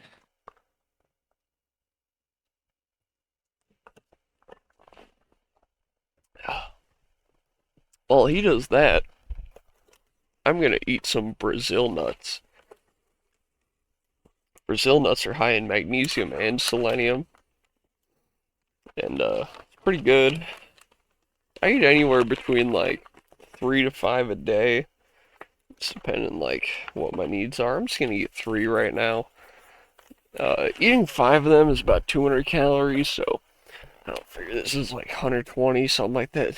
Look at the shape of this fucking nut, dude. It's hold on, triangular nut. Yeah. I I really returned, like these Mr. things. I just Homeboy. ordered like, oh, okay. I was telling them how I ordered like 2 pounds of Brazil nuts because I'm running low and I really like them. Right. I think it's time to bring back a weekly tradition we've not had in a few episodes. All right.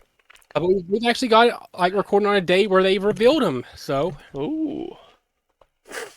this week, NASCAR is at Talladega for the next playoff race. Starting us off as always is Ross Chastain. Ross is the boss. Uh, I I like this. I mean, it's not the best Bush scheme, far I'm from it, but I give this like a 7.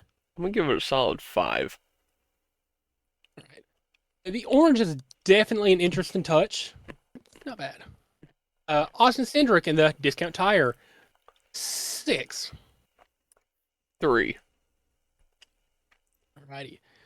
Number 3, we got Austin Dillon, 5, 3. of course. We got Noah Gregson in the Rush Truck Centers car this week, 5. Still a 3. All right. 4. 2. All right. Brad Keselowski is back in the BuildSubmarines.com car, 8. 2. Pretty cool.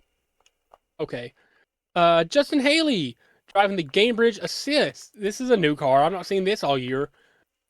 4. 3.5. Okay. Bring out the point fives. I hate Kyle Busch. I like cheddars. 6. 4. You're just not feeling these I'm ones, all right. not. 6. 6, yeah. It's okay. 2. 0. This is just you could do so much more with this. Denny Hamlin, who won the race in Las Vegas this past week, ruined my entire weekend until the Falcons won on Monday night. This is such a weird My car. entire weekend was ruined. 2. 5, I kind of like it. Alrighty. 3. Oh, it's the wrong color. 1. Yeah. Got AJ Allmendinger in the black tire. Got a squished Chevrolet. 4. We got Mr. Busher. Thank you, Tyler Pinnell, for that great intro High to him. protein bagels. I have to try those out. I mean,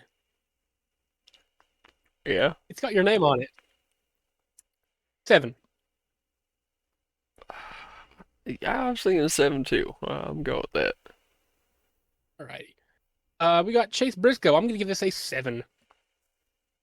I'm gonna give it a 5. Alright.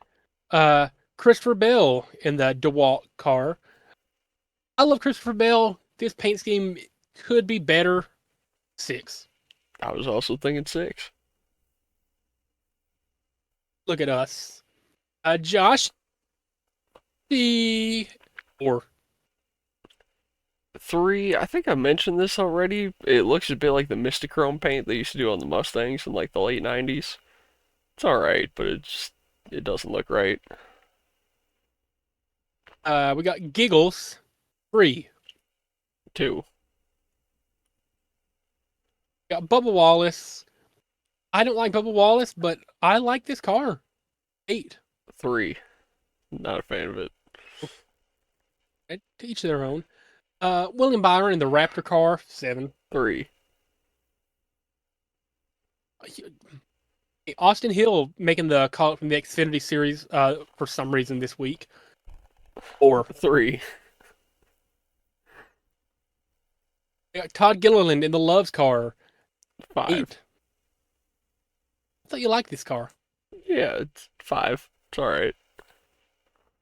A 10. 2. Here's your weekly reminder that Riley Herbst does in fact still exist, and this car is boring. So, what's wrong with this car right here, or this car, but not wrong with Oh, this? that first one looks like a 7-year-old designed it. The other one's just plain. This one's cool.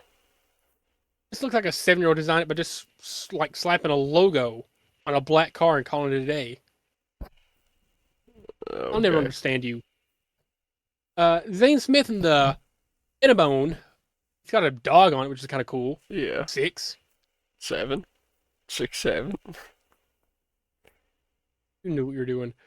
Uh, Cole Custer in the Cisco racetrack. Which, by the way, racetrack was a gas station I never heard of until I went to Georgia for a weekend and saw them all over the place right Yeah. outside of Atlanta. Yeah, I've been to a few of them. They're pretty nice. 7. 6. 6, 7. 7. 6. Uh, John her Nemechek back Oh, in the they Ty changed Barker. it up though. It's not green, it's pink. I like that, dude. 8. Even 8 as well. Eric Jones still driving the Dollar Tree car. 4. 4. It's got too much and too little. It's something. Yeah. Uh, 2. 7. What? Jack Link's non-vegan. Okay. Uh, 2. 10? You give this a 10? It's just a piece of meat, dude. Yeah. You give this a 10? Yeah. Alrighty. Ally 1. 3. Ooh. We got Cody wearing the Arby's steak nuggets. I love this. Unironically, 9. Yeah. 10. The gold I rim. absolutely love this design. I absolutely hate Arby's. I think Arby's is the I love worst Arby's. fast food chain to ever exist. I think every single Arby's should be demolished. Still a great Arby's is like design. Arby's is like the Nickelback of restaurants. People hate on it for no reason just because they're told to. It's actually They good. gave me food poisoning when I was a kid. All right. That's a one-off. 54, we got Ty Gibbs. 10. Ty Gibbs is never going to win a race. Ty This Gibbs. paint scheme is never going to win my heart. Ty 2. Ty Gibbs is gonna win every race after the next race. 10. You've been saying that for 7 months. You've been saying It's that gonna since happen. February, or like February or March when we started doing these. He's never going to win a race. Ryan Priest, 5. 4. Casey Mears for some reason driving this week. 3. 4. Michael McDowell in the Carolina handling car. 2. 5. I go to 5. Whatever this design going here is pretty cool, but eh. Oh, Carson, my beloved, 10. Like not 4. even being biased. 10. I love this. We got Shane Van Gisbergen. This man is never going to win on an oval course. 7. Road course merchant. 3. Then we got Daniel Suarez in the freeway insurance car. I give this a 6.5. I'm gonna give this a 9. And then, as always, we'll quickly scroll through Xfinity and trucks just see what they got going on. We got the spinning wheels. Yep. Uh, eh. Yeah, the more I look at that, the more I don't like it. Yeah. So I've always hated how some people put like 0.7 because you have 0.7 and 7 on the same. I think that looks stupid. When put a 0 before the number. Hmm. It doesn't make it look any better. Like 5 is used, 7's used. Do you want to use 0.7? No, they just make him use 6. I like how Justin Allgaier puts different crops on his car every year, Yeah. like every week or whatever. Every week, I should say. The pumpkins is kind of cool. I like that. That's a 10.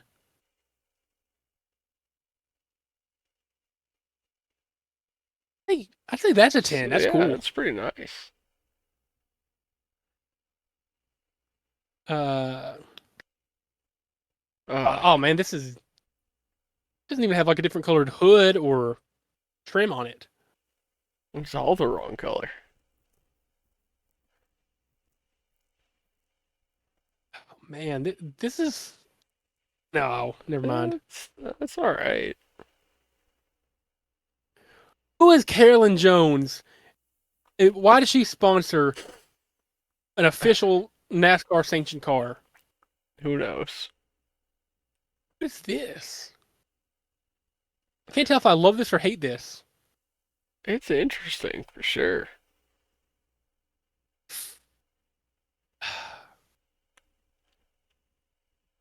All right. Ooh, Ooh, 10. easily. And then we'll move on to the truck series. Oh yeah, love me some NAS truck. Tony Breidinger. Of course, they're making the woman drive the Coach branded truck. Mm-hmm. By the way, I raced my first ever truck series race in the new NASCAR 25 game, and Tony Breidinger has like a 45 overall rating in that game. So I'm like, I'm going to take Tony Breidinger and try to win at Bristol. Now, 100% distance race, which is 250 laps in the truck Yeah. series. And I won. Hmm. Uh, Ooh. somebody tried to wreck me on every single restart. Didn't matter like it was didn't matter like who was like starting second or third or first or whoever was starting around me on all the restarts would try to wreck me on the restart every time. It's It's not. what it is. But I want to race. n- But I want to race Yeah. as Tony Breidinger. Now that you got the new NASCAR game, can't we share play and I can play it? You want to do that after we get off? Sure. All right. Uh, and then there's no split screen, unfortunately. So you'd have to like race solo. But I'd let you fool around with setups, or whatever, see what you like. Okay. We got JJ Yaley. It's I think just for like what this is, because it says, I mean, this looks like it's like a children's hospital or something. So I guess we'll Mm-hmm. give it a 10 just for like raising awareness for children's hospitals.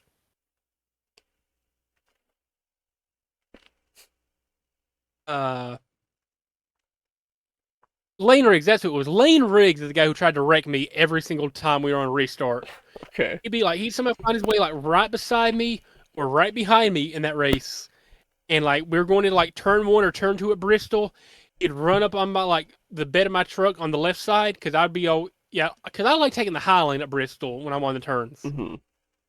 Like, some people prefer low lanes. I like the high lane on Bristol because I can run up right against the wall pretty easily when I'm not being bombarded with other trucks or cars or whoever's around me. He would always like take my left the left side of the bed and he would try to like turn me into the wall as I'm going up on the high lane. So, ooh you, I guess. Uh Nice. Yeah. Uh this is kind of cool. Yeah. It's all right. Alrighty. And we just have okay, so it's just like a collection of images from Talladega. Hmm. I would if that's the three most attractive women you could find to surround you in Victory Lane. I mean, I'll take the one on the left. Oh, I would hate to live in 1978.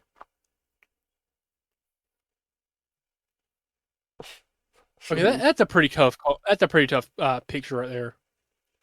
Yeah.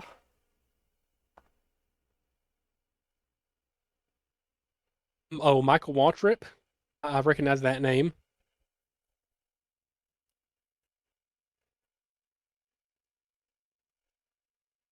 Okay, that's tough with the what I assume is like Gatorade pouring from because it's Probably. Yeah. might be Mountain Dew Code Powerade. I don't Red. know. Oh man, this is okay. I love Ross Chastain. This picture goes tough with the champagne flying around him.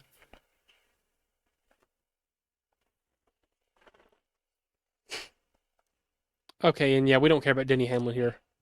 All right. We do not like Denny Hamlin. So it's feel like That's I'm my three running out things of that I things had. here. Yeah, we got This has been 50 minutes left. 50. Yeah, yeah, we can always cut it like Uh, 2.5. per chance.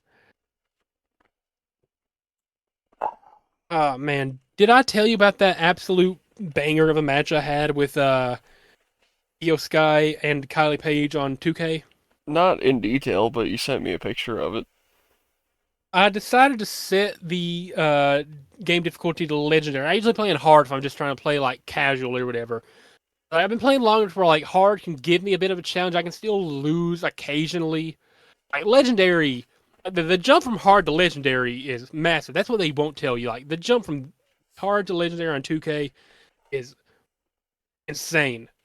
I don't think it's that But I big. decided to set to legendary. I mean, like if you've been playing hard for primarily for years, and then you just like switch to legendary for a few matches, you can pretty much like they will reverse everything pretty much on legendary. Yeah. But okay, so I'm gonna see like because I've been playing a few matches of the Kylie Page call because I put that much time into it. If I spent that much time on the creator wrestler, I'm gonna use it. And I decided to go to a match against Io Sky, and it's like like there's like remember that sequence you and me had the other night where it's like we're reverse and reverse and reverse and reverse Hmm. and like hit reverse reverse reverse reverse. Imagine that times like three or four, like almost back to back to back to back. That's how good of a match that was. And then like the finish, Io kicks out of the first finisher I hit. I have like two stored. So at the signature, hit the finisher, she kicks out of the first finisher. I'd do super kick, one more Canadian destroyer. She rope breaks. Yeah. Because for some reason, when I hit that code Kylie slash Canadian destroyer in the game, it always ends up by the ropes. Anyway, it takes like three or four finishers total to keep her down to get the pin.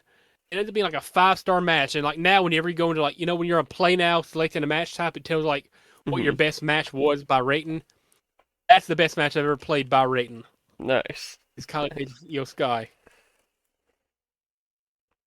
Man. And a rating of 1,125. I took a picture of it. Uh, Defensive prowess was at 1,000. Signature offense 2,600. Memorable moments 5,350. Titan drama 250. Varied offense was at 1,870. Hmm. Pretty cool. Yeah. Yeah. 2K can be a ton of fun sometimes. It can be a ton of pain at other times. I listen, man. You don't understand the pain of the women's. Wait, I think it's the women's Money to Make match from Showcase. Have you played that yet? Yeah.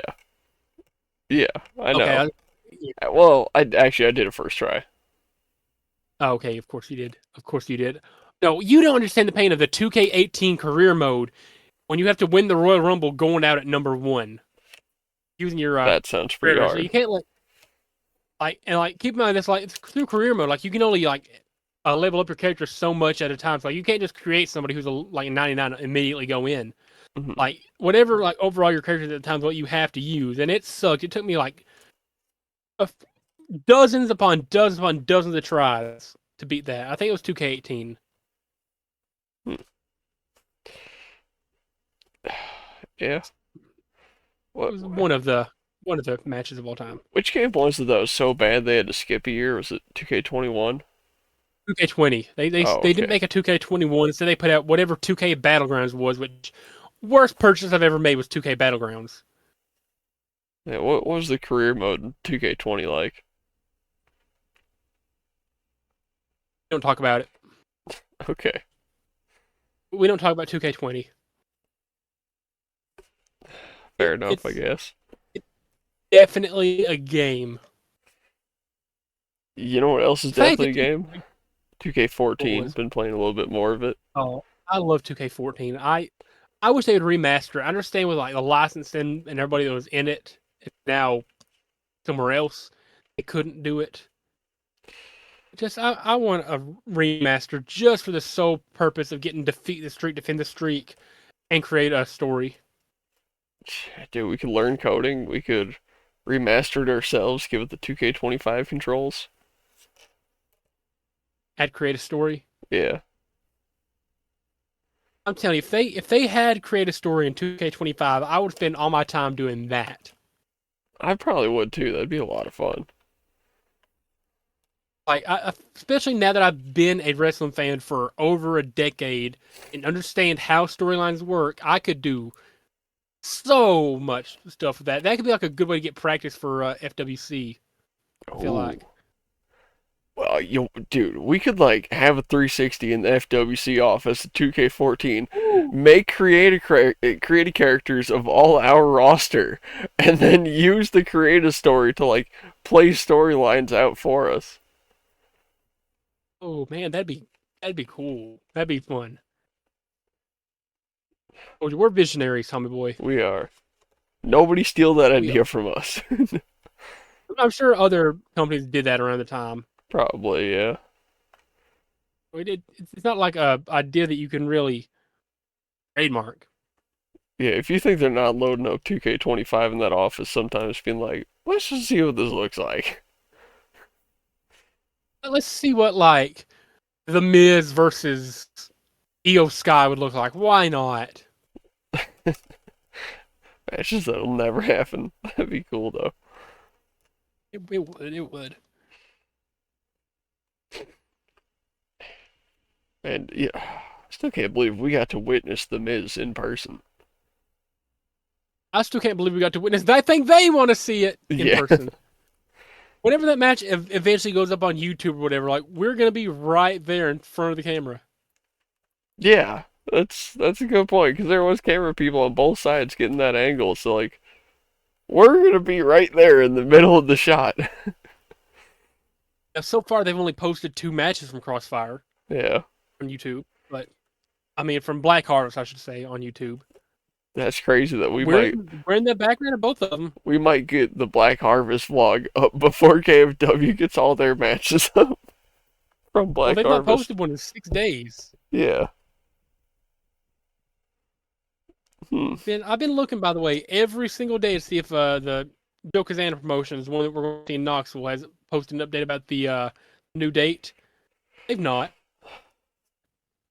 Yeah, I mean, with our luck, right? We got the one show on the 14th, and they'll announce like on the 13th that it's on the 15th. Yeah. We'll just have to figure it out. So on September 29th, they announced, due to circumstances out of our control, we are having to postpone our October 10th show at Cotton Eye Joe to a later date. We'll keep you updated on the new event date, but we're planning for November. They said, so be on the lookout for post of this new date. Looking to confirm this week. That was on September 29th. Hmm. That was over 2 weeks ago. Yeah. But you know who's supposed to be there other than Kylie Page? Kenzie Page. The outlaw country gentleman, whatever they're called. Oh, Brokeback Mountain's supposed to be there. okay. Brokeback Mountain is supposed to be there. So by the way, anyway, it's at Cotton Eye Joe. I don't know how far from Seymour that is, but I don't know. Probably not more than like 20 or 30 minutes. doors open 6 p.m. Bell time 7. So I'm assuming that's gonna be the same whenever that show does happen. Okay. Yeah, I'm still just like, I wonder what that Thanksgiving meal's gonna be like. I've never never had Thanksgiving with a bunch of wrestlers. I would assume it's gonna be pretty like I don't think it's gonna be like we're actually on a table sitting side by side. And then we lost him again. This goddamn flies back. Oh my god, and it flew away. Like, where is this thing going?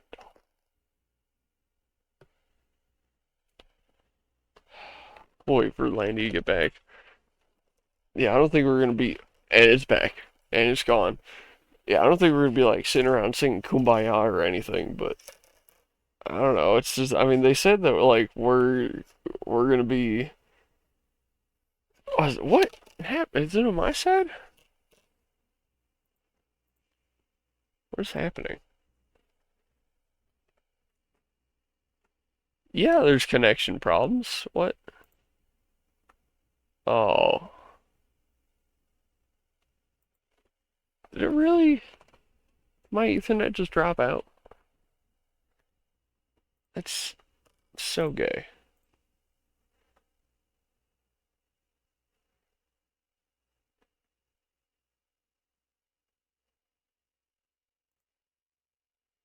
No, no, no, no, no. Don't. Okay. I don't know what that was about. Uh, You there? yeah, my Wi-Fi just like randomly disconnected. Making sure it wasn't a problem with me. No, it's definitely on my end. Okay, my whole Discord's Did okay. the I'm back. did the video cut? No, Or no, did we no, lose it? no. It's still recording.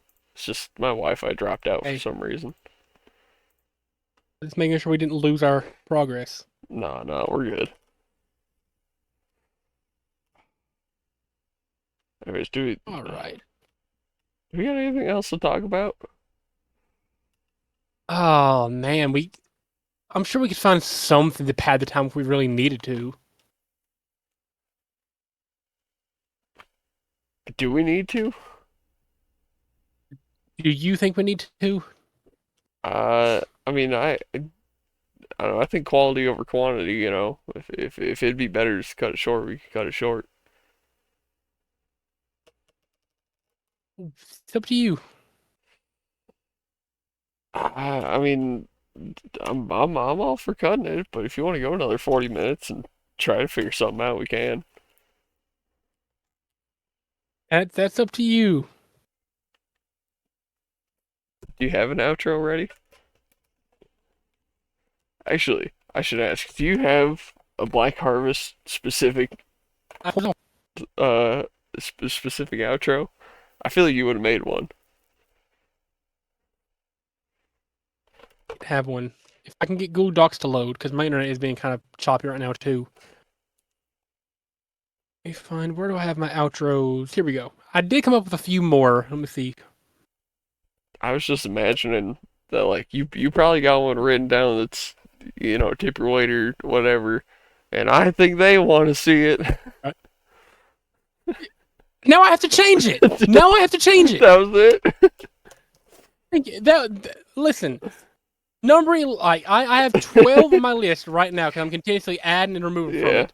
Number 11 was I think they want to see it. Thank you for spoiling what my outro is gonna be. Now I have to pick a new one.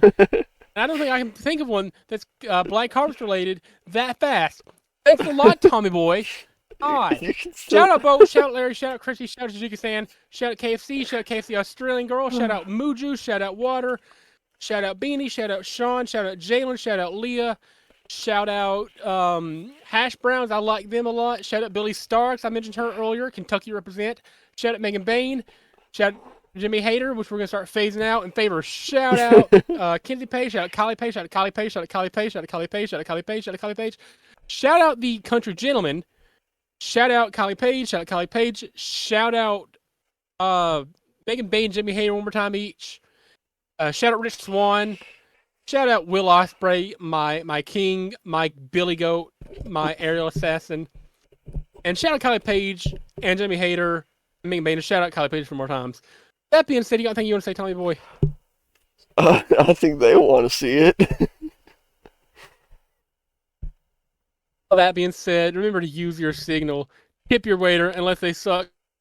Also remember, Kylie Page is the greatest women's indie wrestler to ever live, and don't you dare dispute it. Factual.